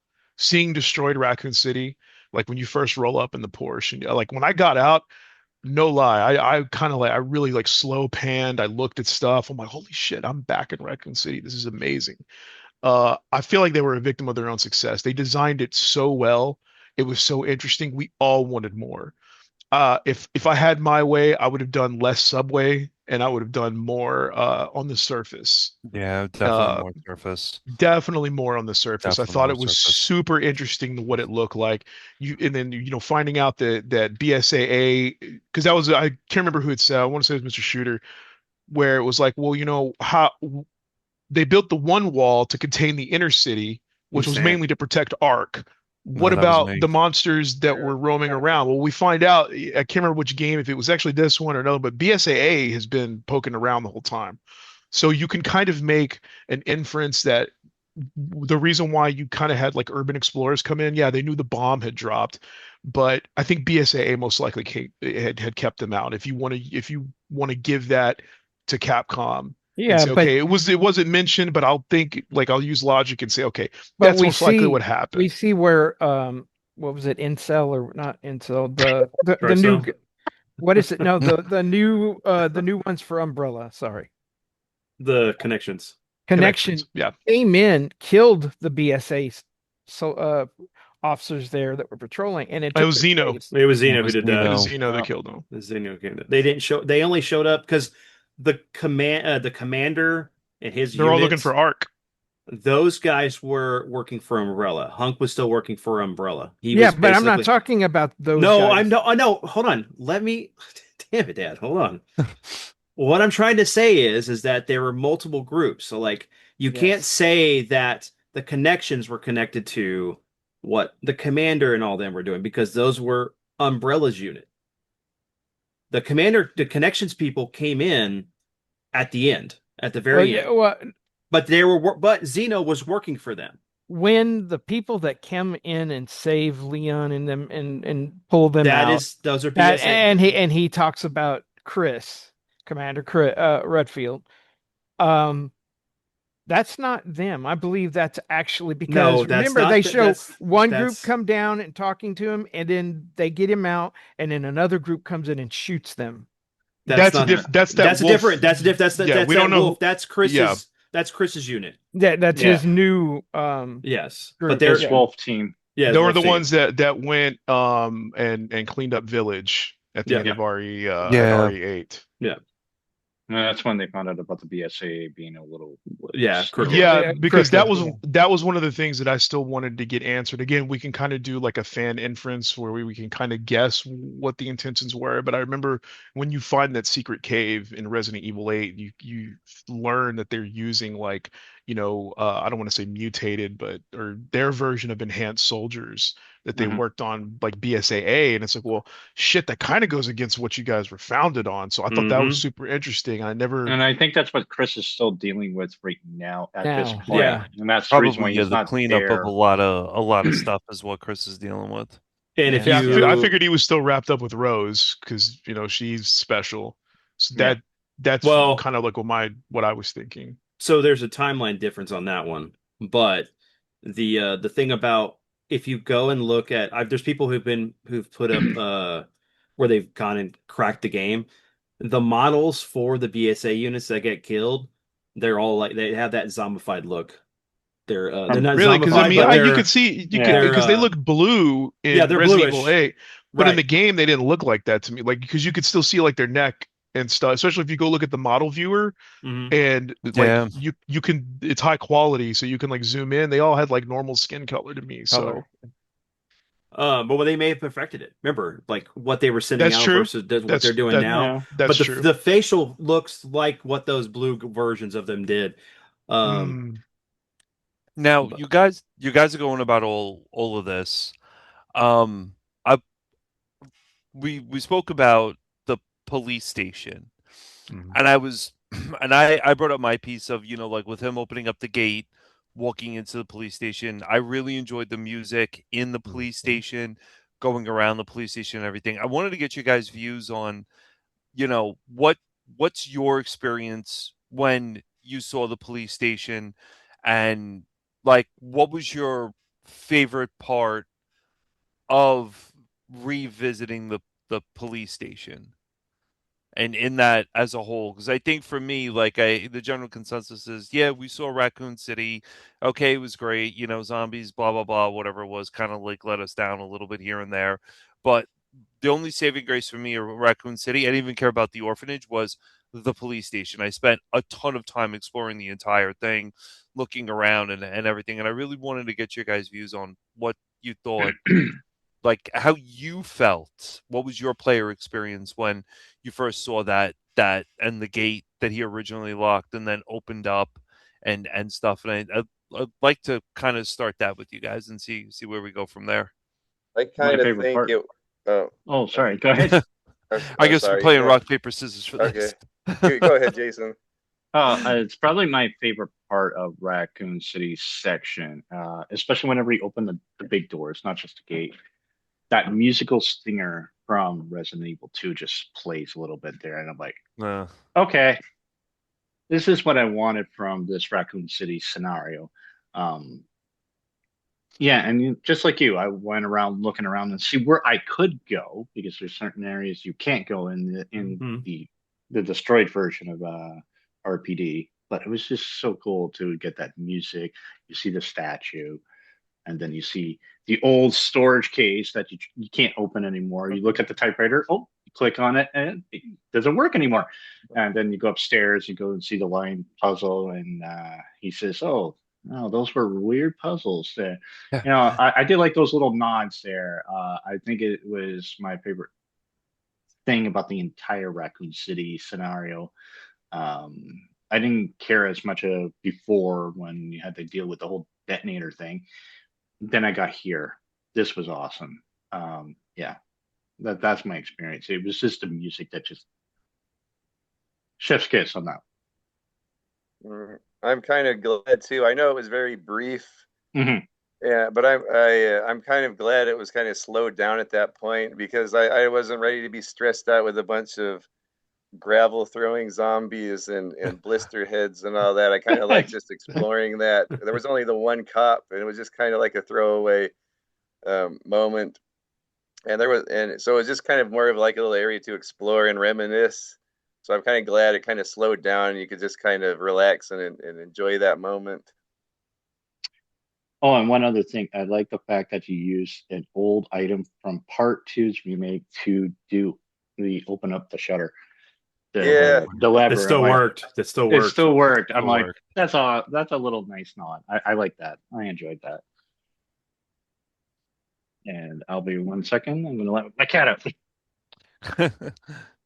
I like my favorite thing, I think, when I went back was getting the flashback to the RE2 remake, like Leon's memories. Mm. Um, I'm a huge sucker for that, because it really, Leon started as a bright-eyed, bushy-tailed rookie cop. He's dead set on helping everybody at the expense of himself, but you do see he was cocky in Resident Evil 4, but now he's an old man. I mean, he's in his 50s and or late 40s if you want to be generous. Um, No, they said he's Well, over he's 50. 51. He's Yeah. 51. Okay, so Oh, so he so he's in his 50s, like obviously Chris, and I don't know if you want to count Jill because of her infection, but Rebecca, all of them are going to be late 40s, early 50s. He's hardened, he's hurt, he's slower, and I love the flashback sequence whenever you first get in there. That I loved that part. Um, and I for me, like I think that was right around the time when I took a chance and I had enabled the path tracing. So I was running the high quality ray tracing. I was like, man, let me try the path tracing and see how that works. Luckily, my computer was compatible with it and it worked, and it really brought a different level to the police station. I think my favorite looking moment was when you go down the hallway and you see the one police zombie that's still there. yeah. Hmm. It looked like photorealistic. The way he walked in front of the window and the shadow was cast, and you take him out, and Leon's like, rest easy, officer. I also love the little sequence whenever you go to Marvin's desk, and Leon, he's feeling emotional, and he's like, hey, this is reporting for duty, sir.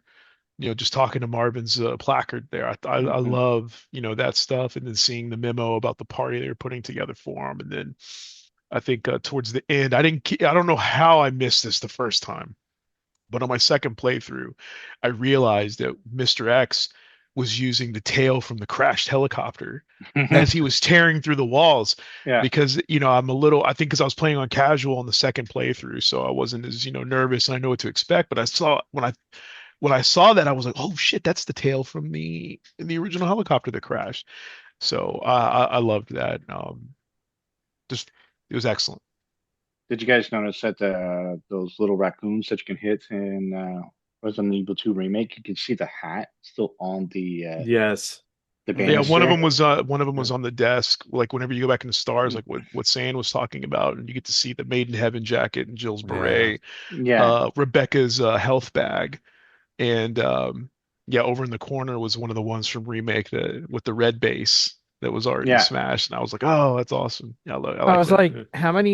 how many health bags does Rebecca have? Because she's never come back to Raccoon City, as far as That's we know. true. Yep. So there was a lot of stuff thrown in that I was like, oh, how did that get there? Um, but for me, it had to be when you first walk up to it, and then the spider, because I was upset that there weren't more places to explore. I would have loved to have Leon go down and go over where he was going into that one room where he killed his first licker. To have it laying there dead and emaciated would have been fantastic. Yeah. There was just so many missed opportunities.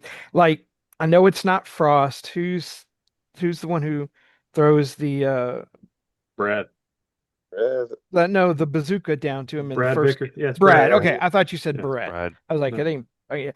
We could have gone down if they had left open that tunnel Yeah. and walked in there and got to see Brad's body from where he had to kill him after he becomes Or at zombified. least his vest, because he was the only Yeah. Yeah, one that wore a vest like The that, the vest, yeah. yeah. yellow Yes. or So yeah.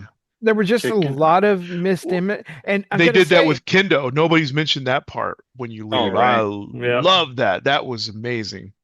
but also we only really see Raccoon City Police Department, and we all and the gun shop. Everything else doesn't look like the original Raccoon City. It has more of a more modern feel to it, especially when he was driving on the freeway and jumping all over that stuff on the motorcycle. I was like, that is not how I pictured Resident Evil because we got a good look glimpse of it in 2 and 3. Mm. Hmm. And so I was just missing certain things. I do like the big dogs that are there, but The new Oh I yeah. fight them Cerberus. out, and yeah, Oh Yeah. yeah, kind the of wish you new fought new more of them services. in the actual town. But Yeah, I'm kind of glad we didn't run into those on foot. Right. well, That I would have would been have liked bad. that, That would but have it been would have been cool. Yeah. scary. Yeah, What Yeah. happened to all of the rats that were in the sewer that had been exposed to not only the T virus but the Oh G virus? yeah. Man, we could true. have some major friggin' rat fights in this. Hmm. Yeah. There. Well, uh, go ahead. Oh, no. I'll Oh let you go. no, I was just gonna say that the one thing with the police station and everything, and then when you fight Mr. X, that Mm. after the whole fight's done, everything is over with. The head from the I believe it's the toy store. There's like a head that's there, and the Mhm. bobblehead is like when you walk through the base and everything. And the first run through that I went through, I kicked it all the way to the base and tried to kick it onto the base. That didn't do anything. The second playthrough I went through, I kicked it through The Basketball the hoop. basketball hoop. basketball hoop. Yeah. Yes, and that's when it said, "Yo, you don't have time like to play games or something." And it was like little things like that that they kind of hinted. Um, but I told Vince, I totally agree with your dad. Like, I wish there was, yeah, like the rats would have been cool. Like, you gave us Hmm. spiders, why didn't you give us rats? I didn't feel it was really, besides the orphanage and besides the police station, I felt like it was every other generic city where kind of like, hey, you dropped the bomb, it wiped out the city and stuff. We could check like the blast radius and everything. As you get, further and further out of the blast radius, we have buildings that are still standing. Some of them are kind of, deconstructed and like that type of stuff. And, with the train, but I really felt like they should have gave us more Raccoon City. But yeah. So, and that's one of the things. So for me, the best part of that whole thing was the spider. I've been wanting spiders to come back because it was Mhm. so Yeah. iconic for Resident Evil and I noticed it right off. Like I literally, we walked in that area out of the hotel and you just see the webs everywhere. And I'm like, oh, we're gonna get spiders. Hell yeah, hell yeah. Yeah. And then we look up and we They're see that there's a huge. car suspended in the air with the webs, like Spider-Man came through and saved Yeah. somebody. And then as you walk around the corner, you just see it coming down, and it's a fucking huge ass And tarantula. it's scary. And that Yeah. was that whole section was my favorite part, even with the babies and all that stuff and fighting it, and how the AI was programmed so well, even on Insanity. Even though I blew it up with the rocket launcher, it was still tough, like to figure out certain things with it because I messed around with it before I just pulled out the rocket launcher and killed it. But the thing about to your question, saying for me, it was the fact of getting to explore RPD again and seeing what I could get access to and Yes. finding anything I could. But it was just like it was really cool to see them recreate what they did from the remake of 2 and getting to explore.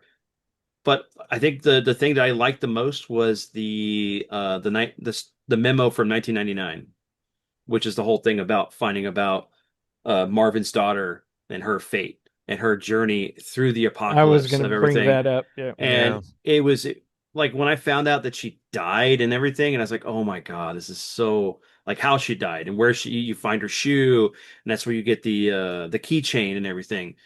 But like you can just backtrack every location she went to. And it was like when you finally find out that it was his daughter, it hurts even more because it's like I think she Mm. left because her mom was infected to go try to find her dad, and then all this whole process that she goes through. But yeah, that just I think even that and like the different things explained through the notes and things that you find, where the fact that you Yes. find out that the plant that was in Resident Evil 2 was part of the original Plant 42 from the mansion. So then they called it the Plant 43, and how it broke out of the original lab in 2 and spread throughout the city. And they called it 3B. Remember the Well, one? no, it was 43. So plant Right, 43. right. Yeah. But they had taken a clipping off of it. Remember, Yes. and they Yeah. talk about and at Mm. one point they label it 43B when you're reading that note. 42B. Yeah. And then 42B. yeah. And so it's like a sub of the original, but it's not the same one that you fight down in the original underground in 2. Hmm. It's and it had it had like some of the G virus in it because sometimes it acted like the Nemesis. It had those tentacles and other things that were you were fighting. I was like, okay, you can see where That's true. it's mutating off of whatever's in the environment. But Yeah. man, it was fantastic. I loved watching you fight the plant. Hmm. Yeah, the plan was a very good fight. But yeah, going back to time, it was cool getting to see time, Mr. X and everything, and then he changes. But like I think that area was like the worst design because when he would throw those cars, it just seems like it would just automatically target you.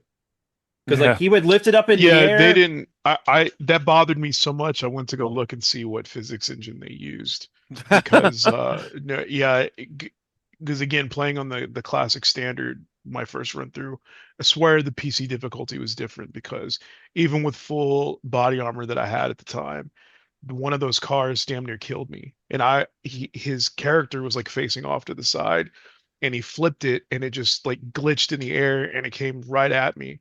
And I was standing behind one of the other cars and I'm like, okay, I'll be safe here.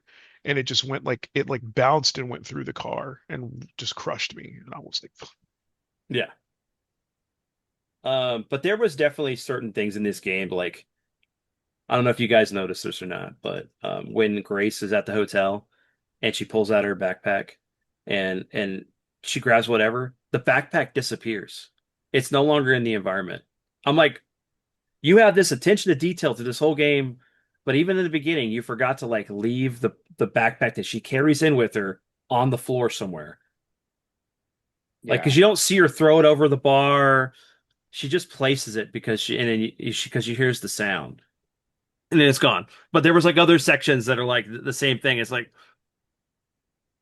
this is fourth wall breaking just a little bit, guys. I guess it's like the rocket launcher and the Requiem and Yeah, the rifle. He only has like one at a time. Right.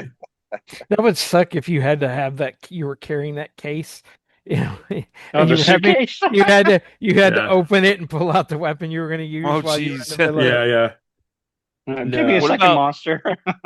what about in the hotel at the very beginning, as you're walking down the hallway and there's the door that's cracked open ever so slightly with a cardboard cutout that's right there, and as you're walking and like she turns, you look and there's a cardboard cutout and you whoa, like The jump scare, what's yeah. this? Yeah, like the little jump scare for that I thought was pretty cool with the lightning, the rain, like everything was great.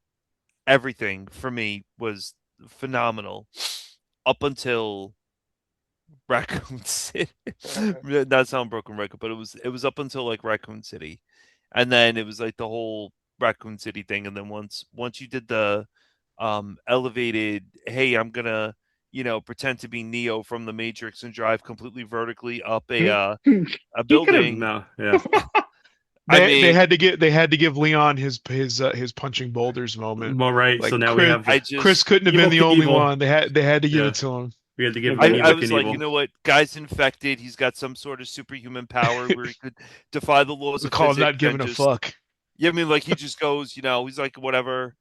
Yeah. I What if there mean, was no other building on the other side that he can Right? Oh yeah. land on? That would Yeah. have been What was my his luck. That would have plan? been my luck if it was me there. I would No, have been like, oh yeah, I'm going up the side of the building, and there's just nothing at the other end. I'm like, wow, Uh, what a stupid way to die. no, because what? you either had to have a QTE moment there, like you could have died, or yeah. or you could have had even more ridiculous where like he pulls out a rocket launcher and rocket jumps just enough Yeah, to. right. Oh my god. That would have been insane if that happened. What What do you guys think of? Now I know the big thing. Everyone was talking about this. Um, what do you think of the girl? What, Oh. what girl? Which one? The The girl, You- not Grace. You mean the Oh, Not big? Marie or oh, the Yeah, whatever. girl. Marie. Oh Yeah, yeah, Marie, yeah. Marie. Yeah. uh that's a good stalker type enemy. Oh yes, definitely. You know Yeah. what's interesting is Resident Evil 2 remake. I think unlocked what I never really knew what like my main fear was. Like in real life, it's my house burning down because I've had three separate incidents where fire almost took out my house, and so like that's a real fear I have in life. And then I was like, well, what really gets me in games besides jump scares? But you know, those are dime a dozen. Resident Evil 2 Hmm. remake is what helped me realize what my fear in like games are. It's being chased. Because in real life, I don't have fight or flight. It's just fight. I hate having to run from stuff. That's I guess what my fear is. So that constant threat of Mr. X stalking you around the yeah. police station in part two was like that was like really nerve-wracking for me. Especially like, you know, someone like me, I love like Fallout games and I take my time with those. I'll be in an area just taking my time. Now I feel rushed because I got to hurry because here comes, you know, Mr. X. I can't stay in any one area. So yeah, having her stalk you in the beginning, there was a funny meme I saw where it was like Grace's playthrough versus Leon's playthrough. And it was like Grace's playthrough, you know, the poor girl you just got the shit end of the stick. And then for Leon, you know, he was John Wick. So again, like I said, there's peanut butter and jelly, two completely different things, but I thought they worked well together. She was a really great enemy, and I think one of my favorite things was she didn't have the same pace. She might like see you at the end of a hallway, but then once she locked on, then it was Yeah. super nerve-wracking, and I really liked it. I liked the design. I liked the even though it was short, I do like the chasing. I It thought it was was wild. Mhm. I The like gate my the scene hair on and the back of my neck was constantly up. Did so you I know? Did you know that there's more than just with the fight or flight? There's more than just fight or flight. That you also can freeze, where your brain has to stop and Oh yeah, assess what's going yeah. on. And so that's how I was like when she didn't react immediately to certain things, I was like, okay, somebody knew about psychology when they were designing the game because there's four, and I can't remember what the other one. It's fight, flight, freeze, and there's a fourth. Well, that was one of the other notes that I had written down that I wanted to throw out there. Is it was just Grace as a character and all her quirks, her being so unsure of herself. I think that relates, you know, to how she lost her mother, the fact that she was essentially, yes, she is works for the FBI, but she, you know, was a desk jockey. You know, she was an analyst. So she's not going to have the same training and all that. I love the fact that she stuttered. I love the fact that she was so unsure of herself. And like you know, like Jason had said towards the end of the game, you see even her stance had changed. Even Yeah. she yeah. starts to become a little more hardened. I thought what they did with her as a character was great. She's different Yes. from other ones in the game, and it made sense how they treated her. The little again, I hate saying the word quirks, but the quirks that they gave her. I was never angry at her, despite her, you know, obvious skill gap between Mm-mm. Leon because it's freaking Leon. No, she was Um, a great character. It's more yep. believable for her Yeah. being like this than it is Ethan the way he was. Because he didn't like I said, Ethan was just a character you play with his dialogue. He wasn't like he didn't have any character versus like Grace, who was well thought out. She had, like you said, quirks that was going on Hmm. because of her trauma and how she evolved as a character to become self-sufficient. Yeah, I mean, And we look at this, and I think we could all agree. So it's a big difference going from Leon, Leon, Leon, Leon, Leon to yeah, I'm scared shitless. I have to fight through this and throw glass bottles at people, and I'm gonna learn how to like finally use my pea shooter and like shoot zombies in the head. And she really she has the breaking point where it's right before you open up the gates and let the sun come in to destroy the child. And she has the breaking point where she thinks she's dead because you have the elevator shaft, just crash and take her out, and you have the hand. And she's just like, oh God, like enough already. I'm tired of this. She's like, I'm sick of this. And she's like, you know what? I'm done. You need to die. I'm going to turn on the light. I'm going to get this. And she just completely gets pushed, and you see that like humanity in her because she wants to save that little Little girl. girl. That's exactly the point. And She Yeah. it now has something to fight for. Four. Yeah. Yes, Yeah. and we see that like I don't know how many of you have kids, but I have two boys, and like that maternal instinct, even though she's not a mother, like she understands, wow, this little girl has been through so much, and you have like the in-depth of, I was a girl. I saw my mother die. I have been through so much. This little girl is abandoned, and I feel bad for her. And then we have the whole psychological point of abandonment where she wasn't really abandoned by her mother, but Grace was more like, she saw her mother die and she feels like it was her fault. And she, projects that onto the little girl where it's like, I have to save you. I have to have a cause. I have to save you. I have to do this. And it is insane the way Mhm. Capcom developed that level of Yeah. understanding in this game, because it is just like she's always worried about her. And even like in the end you see like the little girl that's there, she's in like kind of like that cocoon type of thing from the monster that she was, and I believe she's in like a coma or something. But you see her like develop and go through like these different phases in the game, and it really was amazing to play as her, because Uh, other Resident Evil games, the girls were all badass. And then I for Ashley was just, I mean, that was in like Leon, I mean, I whatever, sometimes I had to just mute the TV because I couldn't deal with her. And I just, this really was like wow for me. Like, man, Capcom like understood, hey, we have like this frightened girl and we're gonna like make her transform into like this woman, and the character development was great, instead of seeing Jill Valentine fight through because Jill knew what she was doing, and so on, and go from there. So I mean, it was you didn't have Leon help her too much. Leon threw her Requiem, that was it. You got one bullet, whatever. And the first time she He shoots shoots it, she's it. like, "Oh, Yep, that that's Yeah, what I was she's about like, to was say. "Whoa, Yeah, whoa." awesome." yeah. I It remember just So good. I shot the chef with it, thinking it was going to be yeah. like a one hit kill with her, Yeah, no way. and then he just turns and looks, and again I was like, "Oh, fuck!" So Yeah. I Yeah. had to reload my save on that one. It's just So Another thing with Grace. I know it's kind of a cliche at the end. It's almost like Deus Machina or whatever. Like, oh, everyone's just cured now, and the little girl, all of a sudden, she's fine now. But I really like that scene. Spoilers. I guess we're deep into spoilers at the end, where she's on the phone with Leon, and you can tell she's still the same, like, kind of scatterbrained, kind of nervous Grace, but she's like more like she's kind of seems more content and more like a happy person. Like she has a Yep. purpose now. She has that little girl. Like I just thought that was a Well, heartwarming, a when you little beat ending it, there. the picture intro frame. screen changes because now Yeah, Yeah, picture frame. it Oh has a yeah, yeah. picture of her and yeah, Grace together. I love Yeah, that. Emily. yeah. Yeah. so she goes from survivor's guilt to being a survivor and a mother. She Yeah. Yes. goes through this transition, and it's all throughout the game. There are lots of little things. If you listen to the stuff that some of the zombies say, or like the big guy, the big baby, Chunk. Chunk. Yeah, Chuck. Don't fuck Yeah, with me. no, but if you listen to some of the stuff he says, he keeps saying, "You did this, you Mhm. did Yeah, he's this," but blaming you it. don't This Yeah, blaming blaming her. Grace. Yeah. But you don't understand why until you get to the end when you Right. find out that they're clones. Hmm. And Mhm. so somewhere in him he recognized her.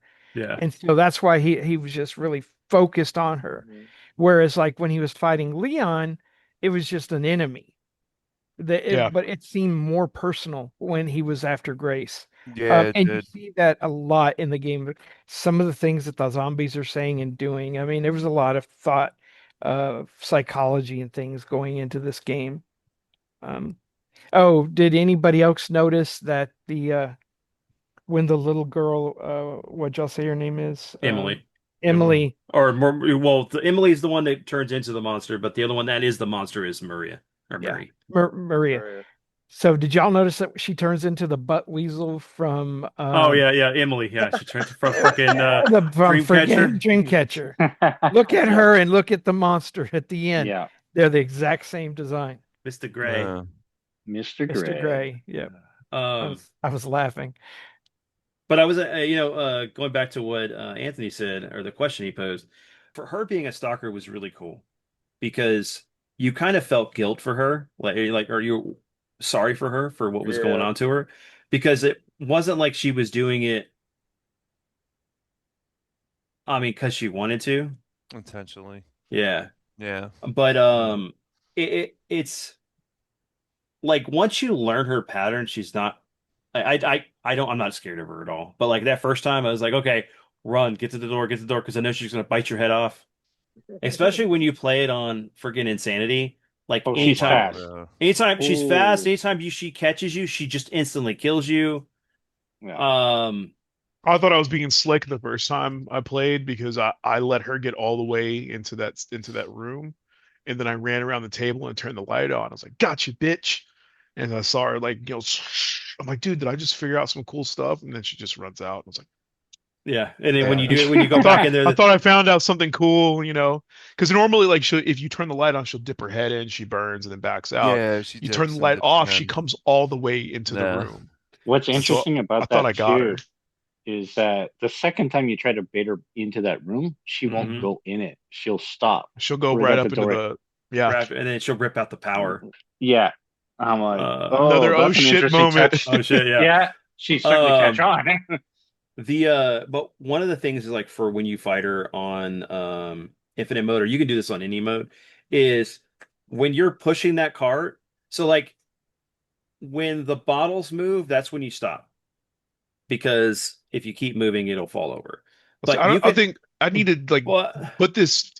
I touched it and the shit fell off immediately. I I didn't move it and then like, go but too far.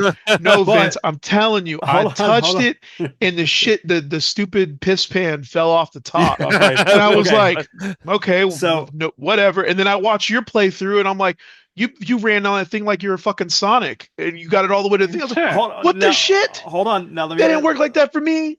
Let me explain now that you can actually go and grab it and just move it over and have enough time to get up there and grab it and get under Yeah. that table before she gets in that room. She Yeah, can you also do. she can also hit it as And well. she could I've hit seen that. and she could hit the table. Yeah. She could hit the cart.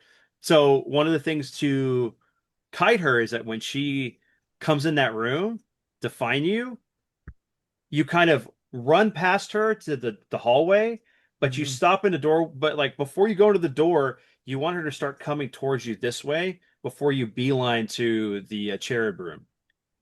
And Yeah. that's how you can get her through that cycle without her coming. But we found out just recently because I just posted in the group me is that all enemies, if you are in first person mode and do not Oh look at them while God. you move, they will not attack you. What? Even her? What? Even the girl? Even Yeah. her. And for Chunk, there's two ways you can get past him because you kind of like when he first comes, if you You can instantly run kind of past him. run Yeah. past him, and Mhm. then you when you come back by, you kind of get him to charge, and then you go around him You're that way. kidding me. Yeah, it was the moment that so whenever you go get the level 1 wristband, don't pick it Uh-huh. up. Let it spawn him, and Mhm. he's scripted to push himself to the door. He's not scripted to hit you. You can run past him Yep. during that scripting phase. But I mean, Oh. like you did, I did the same thing where I went around. You run around them. I let him patrol that hallway. Yeah. I went around and he kind of helped me because again, like in the PC, I couldn't put him down, so I was like, I'm gonna leave him alone. Even when I found out what his charm was, I'm like, Yeah. nah, I don't really need that one. Yeah. You can get Um, if you can get the IV guy to hit him, the IV guy Yes. will kill him. Yeah. that I was did something I that. found out later. That was something I Yeah. had found out. Yeah. I Well, found out later. I heard that. I mean, I've actually watched some people just use the IV guy and have him Yeah, they follow kite him them, around Mhm. and he just one hit kills on everybody. everything. Yeah, that guy is insanely Yeah, OP. especially for the blister heads is Yeah. where I saw people use him the most. So that's the other thing too, is that area with the elevator when you're coming down from the building after you have the bombardment of zombies just shooting missiles and then all that. Oh yeah. They if you look up the whole entire time and don't look at the zombies, that'll just do the thing. They'll just pile on it and they won't attack you. That is wow. That seems like I'm, something they're gonna patch out. Like, Oh, I'm sure yeah. they I'm will. sure yeah, they But will. that's That's a some of weird glitch. that's some of like the I'm it's kind of cool that like line of sight is what triggers the zombies to come at you or to attack you. You could speedrun the whole game without even looking at There's them. a lot of times they'll move the camera away from the bugs because they have a tendency not to attack you unless you see them. I Yep. see like speedrunners when you're running through that cave in Resident Evil 4, the bugs. So it might be something like that where well, if you don't see them, they tend not to attack out of sight, you. out of mind. Yep. Yeah, That's wild. I didn't even think That of yeah, that. that Wow. that weird. reminds me when in the first Resident Evil, you can walk past the dogs in the garden. As long Yeah. as you don't run, they Yeah. won't I didn't attack know that you. until you said that on one of his streams. Yeah, like that was one of the things I found out by pure accident. Yeah. Because I think I was like my controller was messed up and Square wouldn't run. And of course I've already played Resident Evil like a million times, which is one of Mhm. my other yearly playthroughs. But yeah, that's how I found out. I was like, oh shit, as long as you don't bump into them, Yep. you don't Yeah, they run, won't attack you. You just they won't walk right attack by you. them. Very Same thing. slow. You walk by Same them. thing with lickers. They won't attack you. At Uh, least in uh, the remakes, oh as yeah, long the as you're old quiet. ones. They're Oh, yeah they'll come they at got you. nerfed. They were badass in the Yeah. original. Yeah, Yeah. that's true. Yeah. I remember I brought this up. I do like the sort of Raccoon City infection. And so now the question is, well, what about Chris? You know, if the immunity with T Veronica is real, then that means Chris and Claire have it. If that's just a fan theory, they don't have it, and you're gonna have to get them Elpis pretty freaking Yeah, quick, which is assumed because I mean which is assumed, right? And we know that the that. same thing goes for anybody, depending on who's canon and Outbreak that Mhm. survived, are now Yep. going to need Elpis as Yes, well. So that's you Well, have that's Outbreak true. survivors, you have again anybody because I mean, if you get the good ending in RE1, everybody flies back in the helicopter. So you can rightly assume that Rebecca's there. She has exposure. Yeah. So she's got it. Um, if you want to branch out even, I don't think Billy would have it since, you know, he disappeared after Zero, thankfully.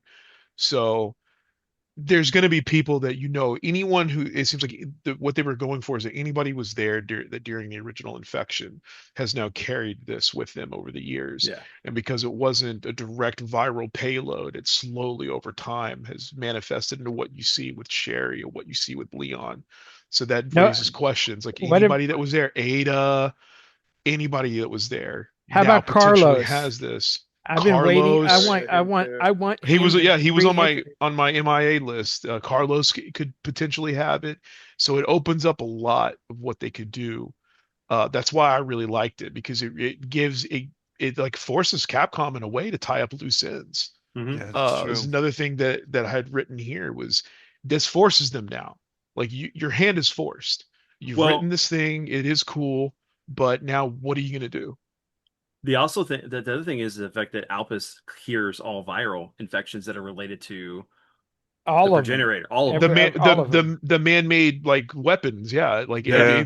I can't remember the line. I don't know who if it was I don't remember who said it, but it was something along the lines of this effectively ends the weaponized viral. Yeah, that was Yeah, Gideon. Gideon. it was Gideon Gideon. said Yeah, that. Yeah. and Okay, yeah, but there's a which thing. is huge. The if you go back, the Las Plagas is a parasite. It's Oh not yeah. a virus. Yeah. How does it affect that? And then the fungus is not a virus. So there's still room to play with those two things, in the game.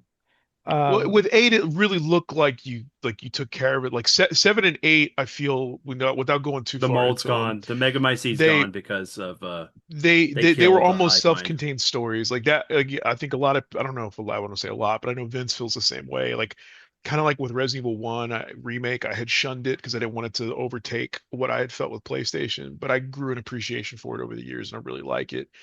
I was the same way with 7. I didn't touch 7 for years because I was like, it looked like, I'd already played that type of game with Alien Isolation. I've already played that type of game with Outlast. I'm not, Hmm. this doesn't look like Resident Evil to me. And I'll admit, I judged it because I finally got bullied into playing it and I really liked it. Yeah, I I need to play personally it. did start to like Ethan, especially once you got to Village, where I felt that he was more fleshed out, Village was where, Yeah, good. where, Village was good.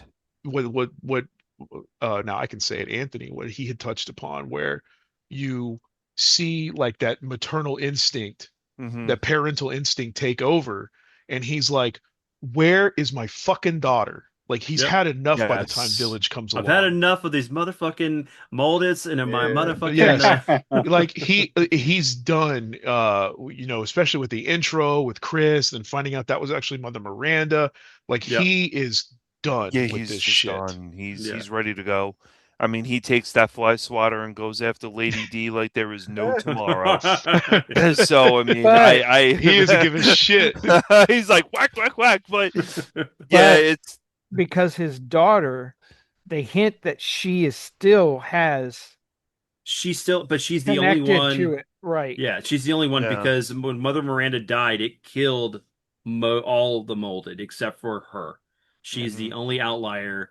Um, it's kind of like Sherry, with her being having the G virus, but now with her getting the Alpus, she's going to be cured Yeah. from that. Completely, meaning any latent abilities that she might Yeah, have had are going to be completely gone. gone now. Whereas with Rose, even in the DLC, while she's not like a Mother Miranda or a Heisenberg level, power, she still has it. And Yeah. that's why she's under observation, with Chris and BSAA or Blue Umbrella, whoever the fuck it is. Yeah, because Yeah, we don't know the Um, timeline between. We still don't know yes, because that's that's a the very good problem. point. Yeah, is Yes, that we don't know the yes. timeline between because if she had accelerated growth because of the mold, or Hmm. did she actually go 17 years later?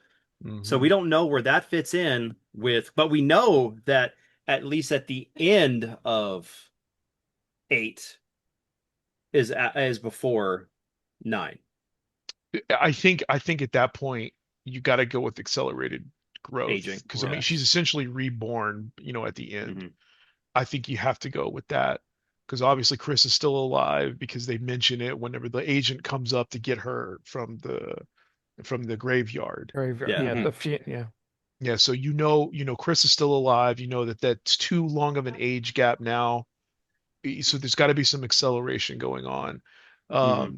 That's why one of my early discredited theories was that when you first see the girl, when you first see Rose or not Marie Rose. Great. Maria. as Oh, the Marie. girl, the monster, I Oh was yeah, like, Marie. I was like, what if that's Rose? What if she just continued to mutate? What if that's her? Yeah.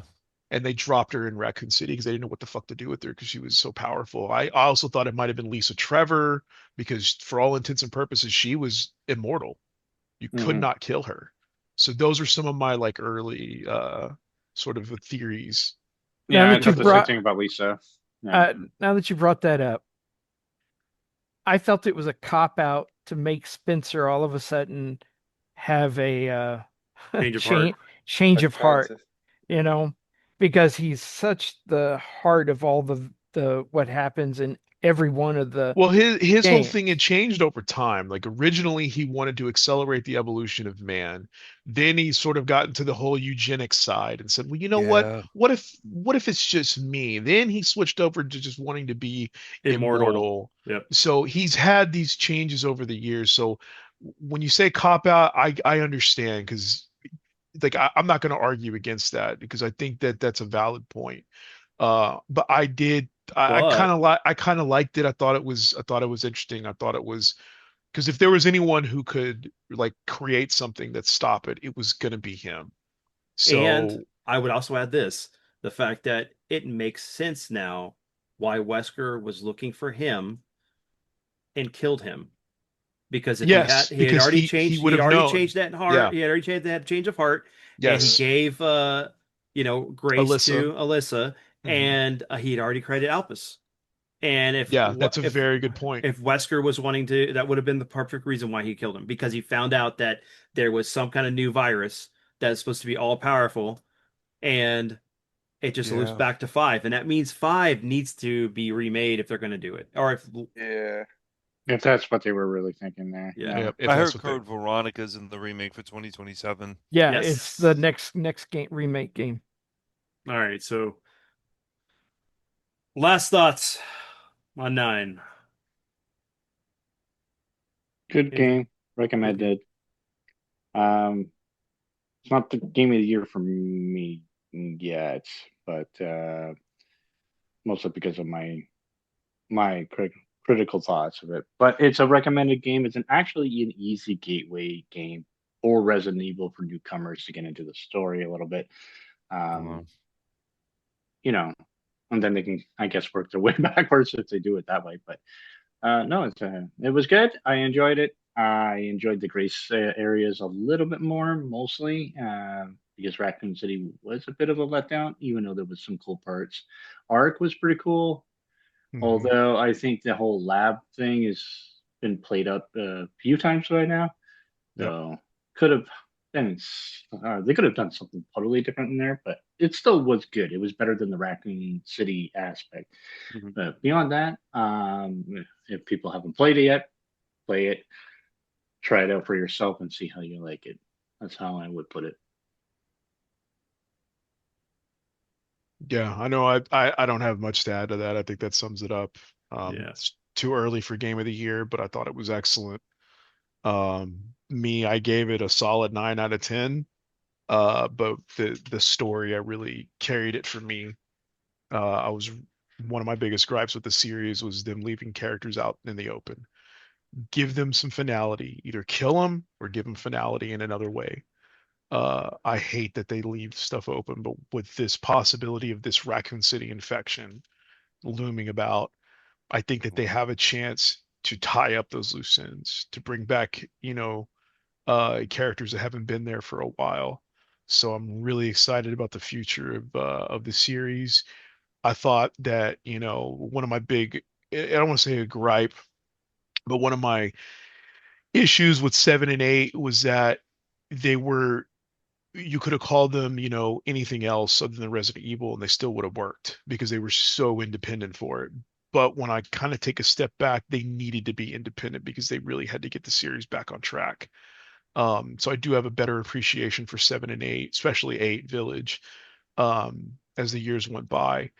And I think that with those being so removed from the main lore, for Resident Evil 9 for what it was to bring things right back. I mean, you went back to Raccoon freaking City.